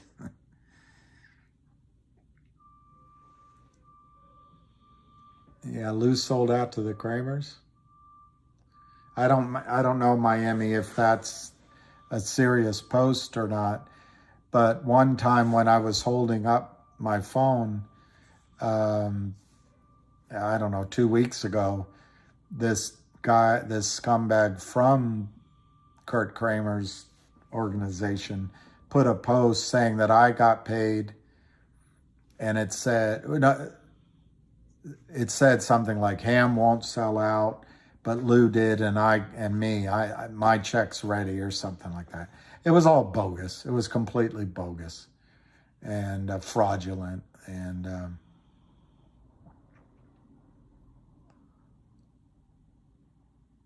yeah, that's right, Buck. That's certainly, yeah, exactly. Yeah, there's no way it's true at all. It was this asshole that was trying to get you guys to see something on my phone, and it got up there. Maybe that's where that comes from. But it has there's just no way. No way. But yeah, Ham warned on a stock that I won't mention. He said what they do is that the shorts, they let it run up, and then they sell it back down. So, that's a standard ploy. That's right, Zach. It's a good clarification. I like that silver string. They can. I did drop the A-bomb. What's the A-bomb? Oh, well, sorry about that. I'm not perfect. I'm not perfect. All right, one more minute, and then I'm going to go get something to eat, and I don't know what it's going to be. Turkey would be great, but I don't have any. Chinese would be great, but I have to go buy it. Yeah, one more minute. One more minute. Get your ducks in a row. Everybody, thank everybody. I'm glad you guys are staying strong, because without you staying strong, they might have been able to drive the stock down terribly. I didn't buy any more today just because, the World Cup. Maybe I could watch the World Cup somewhere and get something to eat. Is it USA, England? Hello, England. Come on, England. Come on. I'm looking at Cosmo, but I'm gonna 0.444. Wow. I'm going to I'm just going to focus on GTII. In 30 minutes. So I could find some place and grab a burger and watch a little bit of Come On, England. Come on. Oh, it's Qatar, Senegal. USA's underdogs. Come on, England. Come on. Yeah, but it could be fun. Underdogs win. Sometimes. They don't always lose. All right, 1:31. All right, I'm going to go to lunch. I'm going to go see what happens. And I'll be back before 3, depending on how far away I am. I should get back in an hour, but it might not be quite an hour. And we'll listen to the Hammeister. Oh, I went out with my sister and I did have turkey at the restaurant, but I didn't take any home. Good for you. 500 more shares. Argentina, don't cry for me. Argentina. Okay, guys. I'm going to just say see you in a bit.